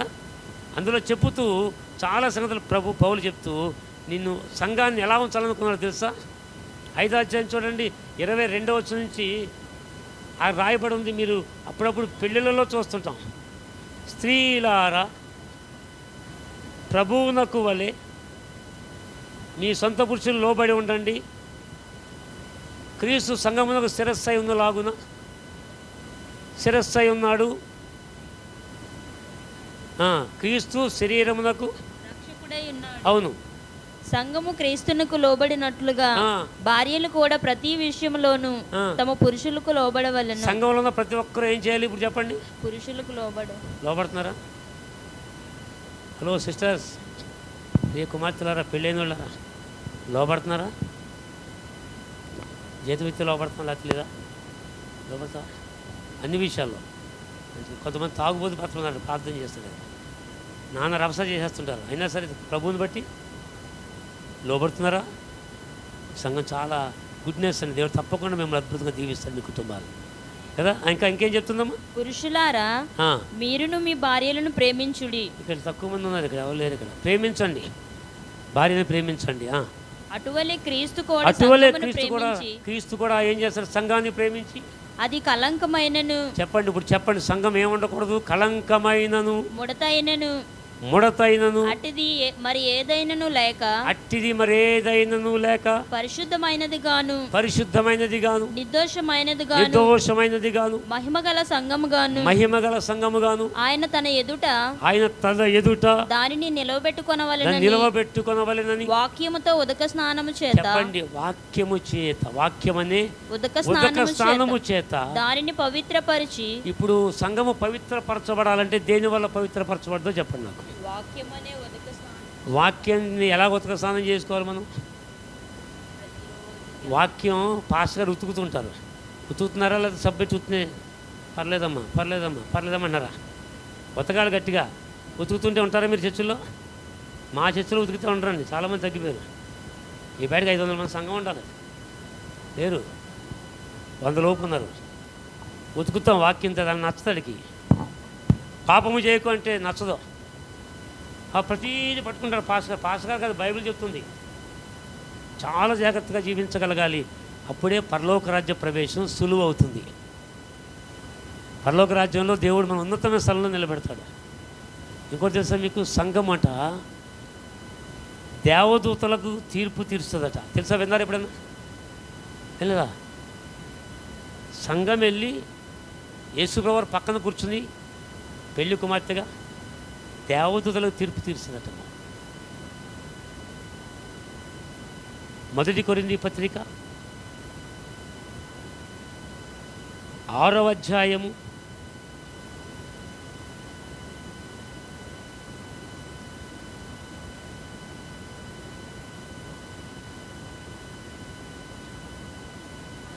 1 నుంచి చదవమ్మా.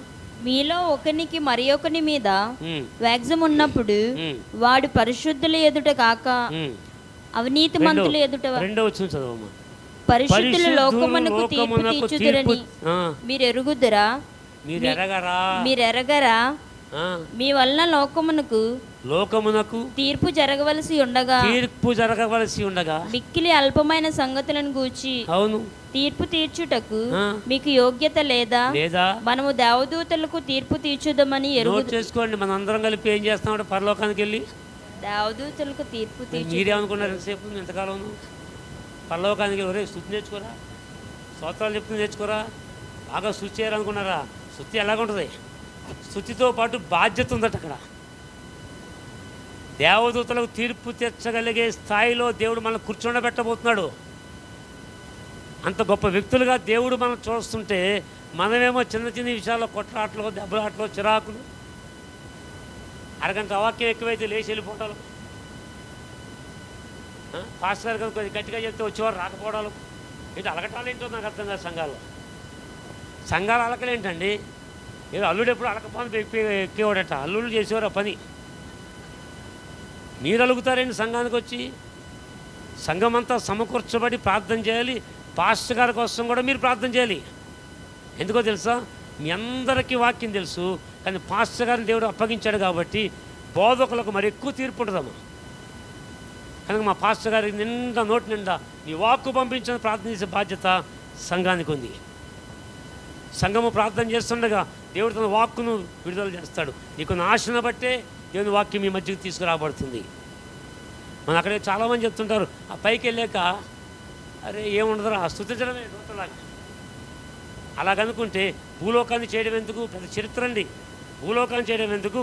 భూలోకంలో తన పోలికలో మనుషులు చేయడం ఏంటి? వీరికి అధికారం ఇవ్వడం ఏంటి? సాతాను శక్తుల్ని ఉన్న లోకాలన్నీ కూడా కాకుండా మానవ లోకమే కాళ్ళకి చేసి తొక్కడం ఏంటండి సాతాను? ఉన్న లోకాల్లో ఉన్నటువంటి పరిశుద్ధులు మహాదూతలు తొక్కలేనటువంటి పని సాతాను పేకని అడిగేసి తొక్కే కార్యక్రమం ఎవరికి ఇచ్చాడు? మట్టితో చేయబడి మనకెందుకు ఇచ్చాడో తెలుసా? నిన్ను దేవుడు అంతగా ప్రేమిస్తున్నాడు. నువ్వు అద్భుతం చేస్తుండగా చూడాలనుకున్నాడు. అరే సాతాను పోరా అని చెప్తే దేవుడు సంతోషించబోతున్నాడు. చూడ కుమార్తె ఎంత బలముగా జీవిస్తుందో అని చెప్పబోతున్నాడు ఆయన. మనం ఏంటంటే జీవన వ్యాపారంలో చిక్కుకుని పోయి దేవుడి మీద కోపం, ఇంటి మీద కోపం, బయట మీద కోపం, అన్ని కోపాలు పెట్టుకుని చర్చి బైబిల్ చదవం, ప్రార్థన చేయడం, చర్చికి రావు, కొన్నిసార్లు పలకరించుకుని ఇలా మొక్కం చెప్పి వెళ్ళిపోతుంటాం. చాలా తప్పులు చేస్తుంటాం అమ్మ. కానీ అసలు దేవుడు కోరుకునే సంఘం అంటే దేవుడు ఆత్మచేత నింపబడిన సంఘం అయి ఉండాలి. ప్రతి ఒక్కరూ ఆత్మచేత నింపబడాలి. ఒకరికంటే ఒకరు యోగ్యులుగా తీర్చిదిద్దాలి. ఎందుకంటే మనమే పరలోక రాజ్యంలో దేవదూతల మధ్యలో కూర్చొని దేవుని పక్కన కూర్చొని తీర్పు తీర్చు పరిపాలన చేసేటువంటి వ్యక్తిగా దేవుడు మనల్ని ఉంచబోతున్నాడు. అందుకే ముడత కానీ కళంకము కానీ అటుది ఏదీ లేకుండా సంఘం ఉండాలని కోరాడు. అలా ఉండాలనుకుంటే దేవుడిచ్చే సర్వాంగ కవచము తప్పనిసరిగా ప్రతి విశ్వాసి ధరించి తీరాలి. ఆ సర్వాంగ కవచం అంటే ఏంటో మీకు తెలుసా? మీకు తెలుసు, చాలాసార్లు చదువుంటారు, పాస్గా చెప్పుంటారు. నీతి అను మహిమరు, రక్షణ అనే శిరస్త్రానం, సమాధానం అనే సువార్తను సిద్ధమైన జోడు, నడుములకు సత్యమని దట్టి, ఇవన్నీ ఒక విశ్వాసి ఏం చేయాలమ్మా? ధరించుకోవాలి. అది ఎవ్వరికీ కనపడదు. నువ్వు ధరించుకున్నట్లుగా ధరించుకుంటే సాతాను నేను చూడగానే వాడికి భయం పుట్టుద్ది. దేవుడిచ్చే సర్వాంగ కవచం ధరించుకున్న వ్యక్తిమే కనుక జాగ్రత్తగా ఉండాలనుకుంటాడు. అయినా వదిలిపెట్టడు. చెప్పండి, చర్చిలోకి సాతాను వస్తుంటాడా రాడు? అప్పుడప్పుడు ఇప్పుడు వచ్చాడంటారా? వచ్చుంటాడా?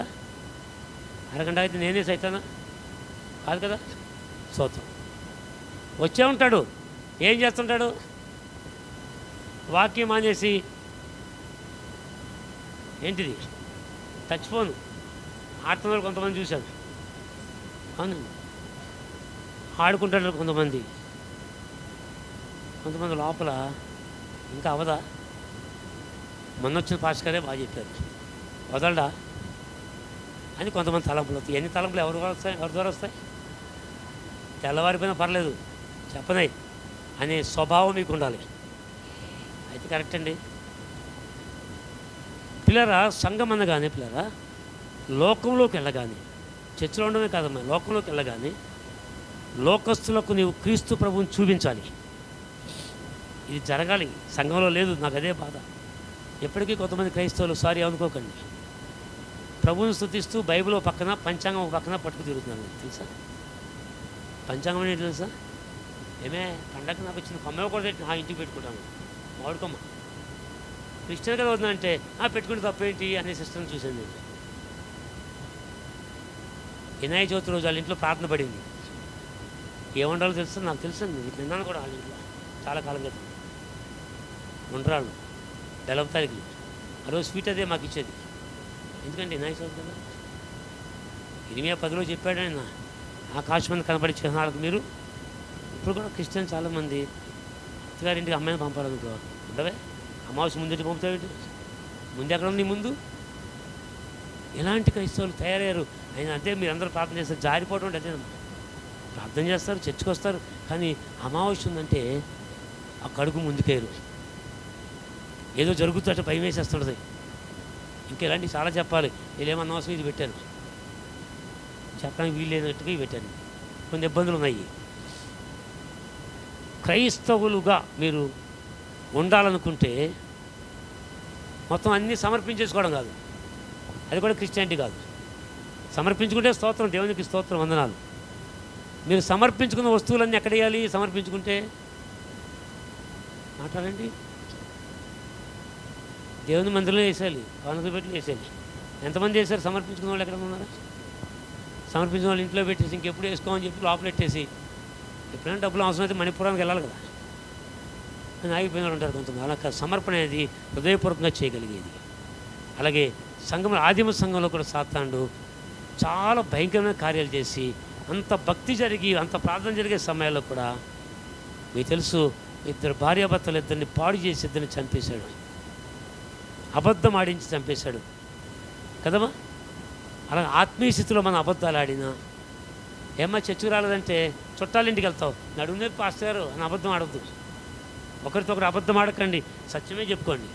ఇవాళ రాలేదనుకో ఏం పర్లేదు, దేవుడేమి నిన్నేమి టేక పట్టుకోడు. సత్యమే మాట్లాడు, సత్యం మాట్లాడాలని నేర్చుకో. మన సంఘం అంతా ఎలా ఉండాలంటే సాతాను శక్తితో ఎదిరించగలగాలి. చిన్నోడు పెద్దలు ఎవరు చూసినా సరే సాతాను భయం వేయాలి, మీరు విజయోత్సవంతో ఊరేగించబడాలి.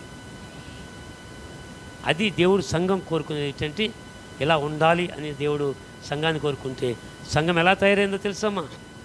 ఎలా తయారైందో తెలుసా? ఈ ఒక్క మాట చెప్పి నేను ముగిస్తాను. ఇంకా అవలేదు చూపించలేదు నాకేలు అయిపోయిందా? ఎలా ఉండాలి, ఎలా ఉందో తెలుసా? ఈరోజు వేదన కలుగుతుంది. మీరు ఇంతమంది గ్రూపులుగా కూడి ప్రార్థన చేసిన సంతోషం అనిపించింది. ఇంకా కొంచెం బెటర్గా ఇంకొన్ని ఆలోచిస్తే ఇంకా మంచిది. ఒక 5 కూర్చోబెట్టండి, 5 అంశాలు ఇచ్చి ఎదరోలు చేసినామండి, మళ్ళీ 5 అంశాలు వెనకాల వాళ్ళకి ఇవ్వండి, 5 అంశాలు ఇవ్వండి. అప్పుడు అందరూ ఏకీవించాలి. ఏమి చేస్తున్నా మొత్తం అందరూ ఏకీవించాలి. ఆమె చేస్తే 2వ అంశం అందరూ ఏకీవించాలి. 2 నిమిషాలే ప్రార్థన చేయండి, 5 వరుసలు పెట్టుకోండి. అప్పుడు మీకు కన్ఫ్యూజ్ కాకుండా ప్రతి ప్రార్థన ఏకీవించినట్టు అవుద్ది. ఎవరు ఆమెనన్నారో, ఎవరు ప్రార్థన చేస్తారో ఇందాక నాకు అర్థం కాదు, సారీ ఏమనుకోకండి. ఇలా చేస్తే బాగుంటుందేమో అని జస్ట్ చిన్న ఐడియా అండి. అలా చిన్న 5 కూర్చోబెట్టండి, 5 అంశాలు ఇచ్చేయండి. ఒకరి తర్వాత చేస్తున్న అందరూ ఏకీవిస్తుంటారు. నెక్స్ట్ వరుసలోకి ఇవ్వండి. అలాగా అంశాలు పెంచుకోండి.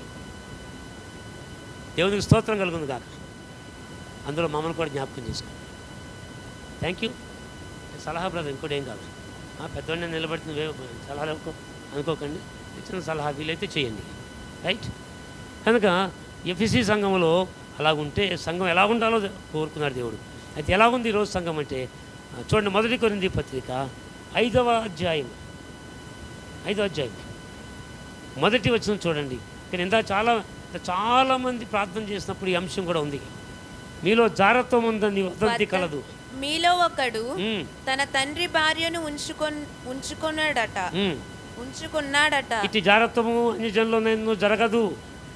ఇట్లుండి మీరు ఉప్పొంగుచున్నారే గాని మీరేమాత్రము దుఃఖపడి ఇలాంటి కార్యము చేసిన వానిని మీలో నుండి వెలివేసిన వారు కారు. చాలు ఇలాంటి సంఘంలో కనపడినటువంటి పాప కార్యాలట వెలివేయడానికి కుదరదు. వెలివేస్తే గొడవలు అవుతాయి. నేను ఎందుకు రాకూడదు అంటాడు. రహస్య పాపాలు చేసేవాళ్ళు ఉన్నారు సంఘాల్లో. అలాంటి వాళ్ళు ఉండకూడదు. కేవలం అది లోపము, అది మారు మనసు పొందితే తర్వాత సంగతి. అలాంటి వారు కూడా కొరింథీ సంఘంలో ఉన్నారట. సంఘం అలా ఉండకూడదని దేవుడు చెప్తే అలాంటి పరిస్థితిని సాతాను తీసుకొచ్చి అక్కడ పెట్టాడండి. హల్లెలూయా.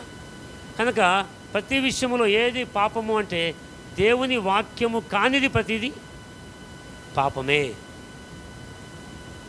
ప్రేమ కలిగి ఉండాలన్నాడు. ప్రేమ కలిగి లేకపోతే పాపమే. కానీ అది మరణకరమైన పాపం కాదు. ఇది క్షమించబడేటువంటి పాపం. కొన్నిసార్లు మన కోపాలు వస్తుంటాయి. అసలు కోపడుతుంది బైబిల్ చెప్పిందా? చెప్పలా. అస్సలు కోపడొద్దని చెప్తే భలే ఉండును. కోపపడుడి అందరూ తెలుసు. నేను చెప్పడానికి కోపపడు కానీ పాపం చేయకండి. అది ఎలాగట అనేది తర్వాత ప్రతి వారం నేను నేర్చుకోండి. ఇప్పుడు చెప్పేది అయిపోయేది కాదు. వాక్య ప్రకారంగా జీవించండి, వాక్యానికి లోబడండి. ఈ వాక్యము హృదయములు ఉంటే పరలోకానికి వెళ్తాం. ఆస్తి సంపాదించి వాక్యాన్ని వదిలేస్తే నరకానికి పోతాం. చెప్పండి, ఆస్తులు కావాలా, వాక్యం కావాలా? అందరికీ వాక్యం కావాలి. ఈ వాక్యం ఏం చేద్దంటే సృష్టి చేసినట్లుగా నీ జీవితంలో అద్భుతమైన కార్యాలు చేసుకుంటూ పోతుంది. నేను విడిచిపెట్టదు. మిమ్మలను అనాథలుగా విడిచిపెట్టనని చెప్పాడు యేసు ప్రభువారు. వాక్యం ఆయన కదా. నువ్వు వాక్యం మీద ఆనుకుంటే నీ ప్రతి అవసరత ఆయనే తీరుస్తాడమ్మా. దానికి నేనే సాక్ష్యం. ఇప్పటికీ నేనే సాక్ష్యం. ప్రతి అవసరత. ఎన్ని కష్టాలు తెలుసా మీకు? 2 సార్లు ఆత్మహత్య చేసుకుందాం అనుకున్నాను నేను. చాలా కష్టాలండి. అలాంటి ప్రభువు మాట నిలబెట్టాడు. మనకే వస్తాయి కష్టాలు, మనకే బాధలు వస్తాయి, ఎందుకంటే క్రీస్తు వరకు నిలబడుతున్నాం కాబట్టి. మనకే యుద్ధం వస్తుంది. అలాంటప్పుడు అధైర్యపడకండి. శ్రమలు వస్తాయి, కొన్నిసార్లు ఆర్థిక ఇబ్బందులు వచ్చేస్తుంటాయి, ఎటు వెళ్ళాలో తెలియదు. అప్పుడు మీరు ఎక్కడికి వెళ్ళాలో తెలుసా? మోకాళ్ళు వేసి ప్రార్థనా గదికి వెళ్ళిపోండి. ఆ సమస్య తీరే వరకు ప్రార్థన చేయండి, అనుమానించకుండా ప్రార్థన చేయండి. ప్రతి అవసరత ఆయన తప్పక తీరుస్తాడు, వాగ్దానం చేశాడు ఆయన. హల్లెలూయా. కాబట్టి ప్రభువుని నమ్మడం అంటే అర్థం ఏంటో తెలుసా? విశ్వాసము లేకుండా దేవునికి ఇష్టడై ఉండుట అసాధ్యం. విశ్వాసము తప్పనిసరిగా ఉండాలి. ఈ విశ్వాసమే నీ జీవితాన్ని కడుతుంది, విశ్వాసమే నిన్ను బలపరుస్తుంది. యేసు రాకడ కొరకు ఈ విశ్వాసమే నిన్ను సిద్ధపరుస్తుంది. కనుక నువ్వు స్వీకరించేది ప్రతిరోజు తీసుకో వాక్యం. వాక్యం బయట ఎన్నున్నా సరే అన్ని కూడా వదిలేవలసిందమ్మా. ఎవరైతే వాక్యం హృదయంలో చేర్చుకొని నిలకడగా జీవిస్తారో కష్టాల్లో సైతం ఈ వాక్యమే నిన్ను అభివృద్ధి పరుస్తుంది. నీ పిల్లలు అభివృద్ధి పదంలో నడుస్తారు, నీకు కనపడదు. నాకు జరిగింది అదేనమ్మా. తర్వాత దైవజనుడు వచ్చేవాడు, మా బాప్తిజం పాస్ గారు వచ్చేవారు. ఆయన ఇంట్లో 2 రోజులకు ఒకసారి వచ్చేసేవాడు. మా ఆవిడ పేరు మేరీ. మేరమ్మా అట్లా ఉన్నాయి తింటాను కదా. నేను ఎలా పట్టుకున్నాను, కొత్తప్పుడు కబుర్లోకి వచ్చి కొత్త కదా, అన్నయ్య తినేసాన్ని ఇచ్చేది. మా ఆవిడతో మాకు గొడవ, 2 ఆయనకి ఇచ్చేస్తామంటే అలాగ ఎదుగుతుండగా తర్వాత అర్థమైంది ఏంటంటే, ఆనాడు నేను పాస్టర్ల కొరకు చేసిన పరిచర్య ఈరోజు నన్ను ఉన్నత స్థానంలో నిలబెట్టింది. ఆర్థికంగా ఇబ్బందులు లేవమ్మా. ఎంత ఆశీర్వాదం ఉండి ఒకసారి అనుకుంటున్నా, ప్రభా ఎంతటి ప్రేమకు నేను సరిపోతానా, యోగ్యునా? సేవ చేసేది తక్కువ, నువ్వు ఇస్తే తినేది ఎక్కువ, సుఖపడేది ఎక్కువ. ఒకవేళ ఎన్ని నువ్వు తీసేసినా కోటా బియ్యం తినేటువంటి కృప మాత్రం నాకు ఈ ప్రభు అని ప్రార్థన చేస్తాను. కొంతమంది కోటా బియ్యం మానే సన్న బియ్యం తిన్నాక ఇబ్బందులు పెడితే కోటా బియ్యం తినలేము. అదిగో 2 చెప్తున్నారు, తినలేమండి పాస్టర్, గవర్నమెంట్ ఎత్తగానే తినలేమండి. అలా శనగలు ఎందుకు ఎత్తుందో తినలేమండి మాస్టర్ గారు. ఇచ్చిన తర్వాత దాయండి, దేనికో దాన్ని పని చేద్దాయి. దాయండి, ఇచ్చిందని దాయండి. ఏ పాస్టర్ వచ్చినా ఒకబెట్టి పెట్టండి. దేవుని సేవకులు వచ్చినప్పుడు గౌరవించండి. ఎవరిని గౌరవిస్తారు? ఎలా గౌరవించాలంటే వాక్యాన్ని బట్టి గౌరవించండి. తప్పు చేస్తున్న వాళ్ళ ఇంటికి వచ్చి పర్లేదు సిస్టర్ ఏం కాదు కృప అన్నాడు అనుకో, అలాంటి రానే ఒక ఇంటికి. నువ్వు ఇంట్లో తప్పులు చేస్తుంటే పర్లేదని బోధిస్తాడేంటి? కృపాకాలం ఉంటాడేంటి? చెప్పండి. అననీయ సప్యరాలు కృపాకాలంలో చచ్చిపోయారా, కృపలేని కాలంలో చచ్చిపోయారా? నాకు చెప్పండి. కృపాకాలం ఎప్పుడు ప్రారంభమైంది? మత్తయి సువార్త నుంచి ప్రారంభమైందా అమ్మా? పాత నిబంధనలో కృప ఉందా లేదా? ఉందా? రైట్, మీరు చెప్పిన వెనకాల డౌట్ ఉందా? ఎక్కడ ఉంది? ఉందన్న కదా, ఎక్కడ ఉంది? నేర్చుకోండి. అది నోవహు కృప నొందినవాడాయ 136 కీర్తన అంతా ఉంటుంది కదా.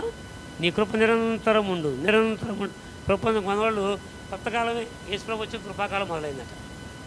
కృపాకాలం మొదలైతే అన్నయ్య సభ్యులు ఎంత చచ్చిపోయి అబద్ధమాడి వాళ్ళు పాయింట్లు ఉన్నాయి బైబిల్లో. పైసా తీసి వెళ్ళిపోకండి, నేర్పించినంత రాసుకోండి. ఇంటికి వెళ్ళి ఖాళీ టైంలో వాక్యం చదవండి, వాక్యంలోనికి రానివ్వండి. ఉతుకుతుంది లోపలది, ఉతికినప్పుడు ఉతకనివ్వండి, తెల్లగా తయారవ్వండి. ప్రభు వచ్చి కూర్చుంటాడు ఇక్కడ సింహాసనం మీద. ఆయన నడుస్తుంటే నీకు ఆశీర్వాదం. ఇప్పుడు నన్ను చూసి కదా మీరు గౌరవించేది. నాలో యేసుక్రీస్తు ప్రభు వాక్యం ఉంది కనుక వాక్యానికైనా చప్పట్లు కొట్టినా కాదు, నాకు చప్పట్లు కొట్టింది, నాకు చప్పట్లు కొట్టాను పని ఏం చేయరా కదా. యేసు ప్రభు వారికి భాస్కర్ వచ్చి వాక్యం మోసుకొస్తున్నాడు, మీ భాస్కర్ గారు వాక్యం మోసుకొస్తాడు. వాక్యాన్ని చప్పట్లు కొట్టండి, వాక్యం వినండి, వాక్యం మీద ఆనుకోండి, వాక్యాన్ని స్వీకరించండి, హృదయంలో పాపాలను తొలగించండి. ఉంటాయి చిన్న చిన్న కోరికలు ఉంటాయి, చిన్న చిన్న కోరికలు ఉంటాయి, అవి పాపం వరకు వెళ్ళిపోనివ్వకండి. ఉంటాయా? అత్తగారికి అయితే కోపం అంటూ కొంచెం ఉంటుంది. నా కొడుకులు 2 8 లక్షలు వస్తాయో చిన్న కోరిక. కొడుకు 8 లక్షలు వస్తాయో కోరుకున్నదా? ఉంటుంది. కొంతమంది అత్తగారులకి రానివే నా కాళ్ళు వస్తే దాని చేత పని చేసుకుంటానని అదో కోరిక. అత్తగారు సంగతి చూపించాలి కదా కదా. అందుకే బైబిల్లో 2 సంగతులు ముగించలేకపోతున్నాను నేను. ఎందుకో రూతు నయోమి ఎందుకు పెట్టాడు తెలుసా? చెప్పండి. అరే భూమి మీద సంగమా, అత్త కూడా అలా కలిసి ఉండండి దేవుడికి ఇష్టమని. కొత్త యుగంలో ఎలా ఉందమ్మా? అత్త కోళ్ళందరూ కలిసి ఉన్నారా? సంతోషంగా ఉన్నారా? అత్త చెప్పింది మరి కోళ్ళు వింటుందా? కోళ్ళని చెప్పింది మరి అత్త వింటుందా? మరి వింటలేదంటే మరి బైబిల్ తప్పు అయిపోద్ది కదా, రూతు గ్రంథం తప్పే కదా, వినాలి కదా, నేర్చుకోవాలి కదా అని నేను లోపడుతున్నా. బాస్ గారు మా అత్తగారే తేడా చేస్తున్నాను. ఎస్తేరు గ్రంథాన్ని చూశారు కదా మీరు, ఈ మధ్య ఎవరో చెప్పారు ఎస్తేరు గురించి. ఎస్తేరు రాజుగారికి ఎలా లోబడిందమ్మా? బ్రహ్మాండంగా లోబడింది. ముందు భార్య లోబడిందా? ముందు భార్య పేరు ఏం పేరు? కొంతమంది కుర్రోళ్ళు ఇవన్నీ చూసి ముందు భార్య ఉందా, నాకు కూడా ఉండొచ్చామనుకున్నారు కొంతమంది విశ్వాసులు. అది కుదరదు, రాజులకు మాత్రమే తగ్గుతుంది. లోబడలేదట. అందుకే ఎస్తేరు లోబడే తత్వం గల వ్యక్తిని కాబట్టి దేవుడు ఆమెను దీవించి రాణిని చేశాడు. రాణిని చేసే కూడా ఎప్పుడు పడితే అప్పుడు వెళ్ళిపోవడానికి వీల్లేదు భార్య భర్త దగ్గరికి. ఆయన రాజధానిలో చూపించాలి, పిలవాలి. కానీ వ్యతిరేక్తంగా ఉన్న సమయాల్లో కూడా ఆమె ఏం చేసిందంటే, నేను చనిపోయినా పర్వాలేదు, నా ప్రజలందరూ కాపాడబడాలని ప్రార్థన చేసింది. హల్లెలూయా. అలాంటిదే పౌలు ఒకటి చేశాడండి. పౌలు చేశాడు, నా సహోదరులందరూ రక్షణ పొందాలని నా హృదయాభిలాష. వారి విషయమే నేను చేస్తే దేవునికి ప్రార్థన, వారి కొరకు వీలైతే అవసరమైతే యేసుక్రీస్తు నుండి విడిపోయి శాపగ్రస్తునవుతాను, అందరూ రక్షణ పొందాలంటే. నువ్వు ప్రార్థన చేసేటప్పుడు, ప్రభా మా బంధువులందరూ రక్షణ పొందాలి, దాని కొరకు నన్ను ఏం చేయమంటో చెప్పు, అది నేను చేస్తాను ప్రభా అనే నమ్మకత్వాన్ని సంపాదించుకోండి. అప్పుడు మీ ప్రార్థన విలువైందిగా మారుతుంది. చాలా విషయాలు ఉన్నాయమ్మా. సంఘం, మనకి ఎఫ్సి పత్రిక అంతా చదవండి. ఆయన ఇచ్చే ఆజ్ఞలను తీసుకోండి. అనాది కాల సంకల్పంలో మనం ఏర్పాటు చేయబడ్డాం. ఇదే కాదు, మన ముందున్న తరాల పిల్లలు కూడా క్రీస్తులో బలంగా నిలబడాలి. ప్రస్తుతం దేశం అంతా వ్యతిరేకంగా కనపడుతుంది. వ్యతిరేక పరిస్థితులన్నీ కూడా మన ప్రార్థనల ద్వారా సానుకూలపరచబడాలి. కానీ సానుకూలపరచడం దేవుని చిత్తం కాదనుకోండి. Hebrews 1:3 చెప్తాడు, ఆయనే పరిపాలన చేస్తున్నాడు. అయినా సరే ఎందుకో తిరుగుబాటు జరుగుతుంది. మనం ప్రార్థన చేసి దేవా నీ చిత్తం ఏంటి అని గమనించగలిగే స్థితిలోనికి ఎదగండి. చెప్పండి, దానియేలు ఏం చేస్తున్నాడట? మనస్సు నిలిపి తెలుసుకోవాలని, ఏదో సంగతి తెలుసుకోవాలని మనస్సు నిలిపి ప్రార్థన చేస్తున్నాడట. ఆ ప్రార్థన దేవునికి ఇష్టమైందట. అందుకే 21 రోజు కూడా ఆ ప్రార్థన దేవుడు వింటూనే ఉన్నాడు. చెప్పండి, మన ఉపవాస ప్రార్థన కూడా ఏం చేయాలి? మనం అడ్డంకులు తొలగించేటువంటి ప్రార్థన చేయాలి. రెండోది, దేవుడు ఏం చేయబోతున్నాడో భూమి మీద తెలుసుకునే జ్ఞానం దయచేయమని దేవుడిని అడగాలి. ఎన్ని పనులు ఉన్న 10 రోజులు కూడా మీరు చేయండి, దేవుడు మేము బలంగా వాడుకుంటాడు. మీ సంఘం విస్తరించబడుతుంది, సేవకులకి దేవుని ఆత్మాభిషేకంగా బలంగా దొరుకుతుంది. మీరందరూ బాప్తిస్మం అనే ఒక దాంతో నీటి బాప్తిస్మం ద్వారా కాకుండా ఆత్మ బాప్తిస్మం ద్వారా, అగ్ని బాప్తిస్మం ద్వారా మీరు యేసుక్రీస్తులో బలపడుదురుగాక. ఈ ప్రాంతాల్లో మన రాష్ట్రానికి ఈ యొక్క సంఘము దీవెనకరంగా మారునుగాక. దేవుడి మాటలు దీవించుగాక.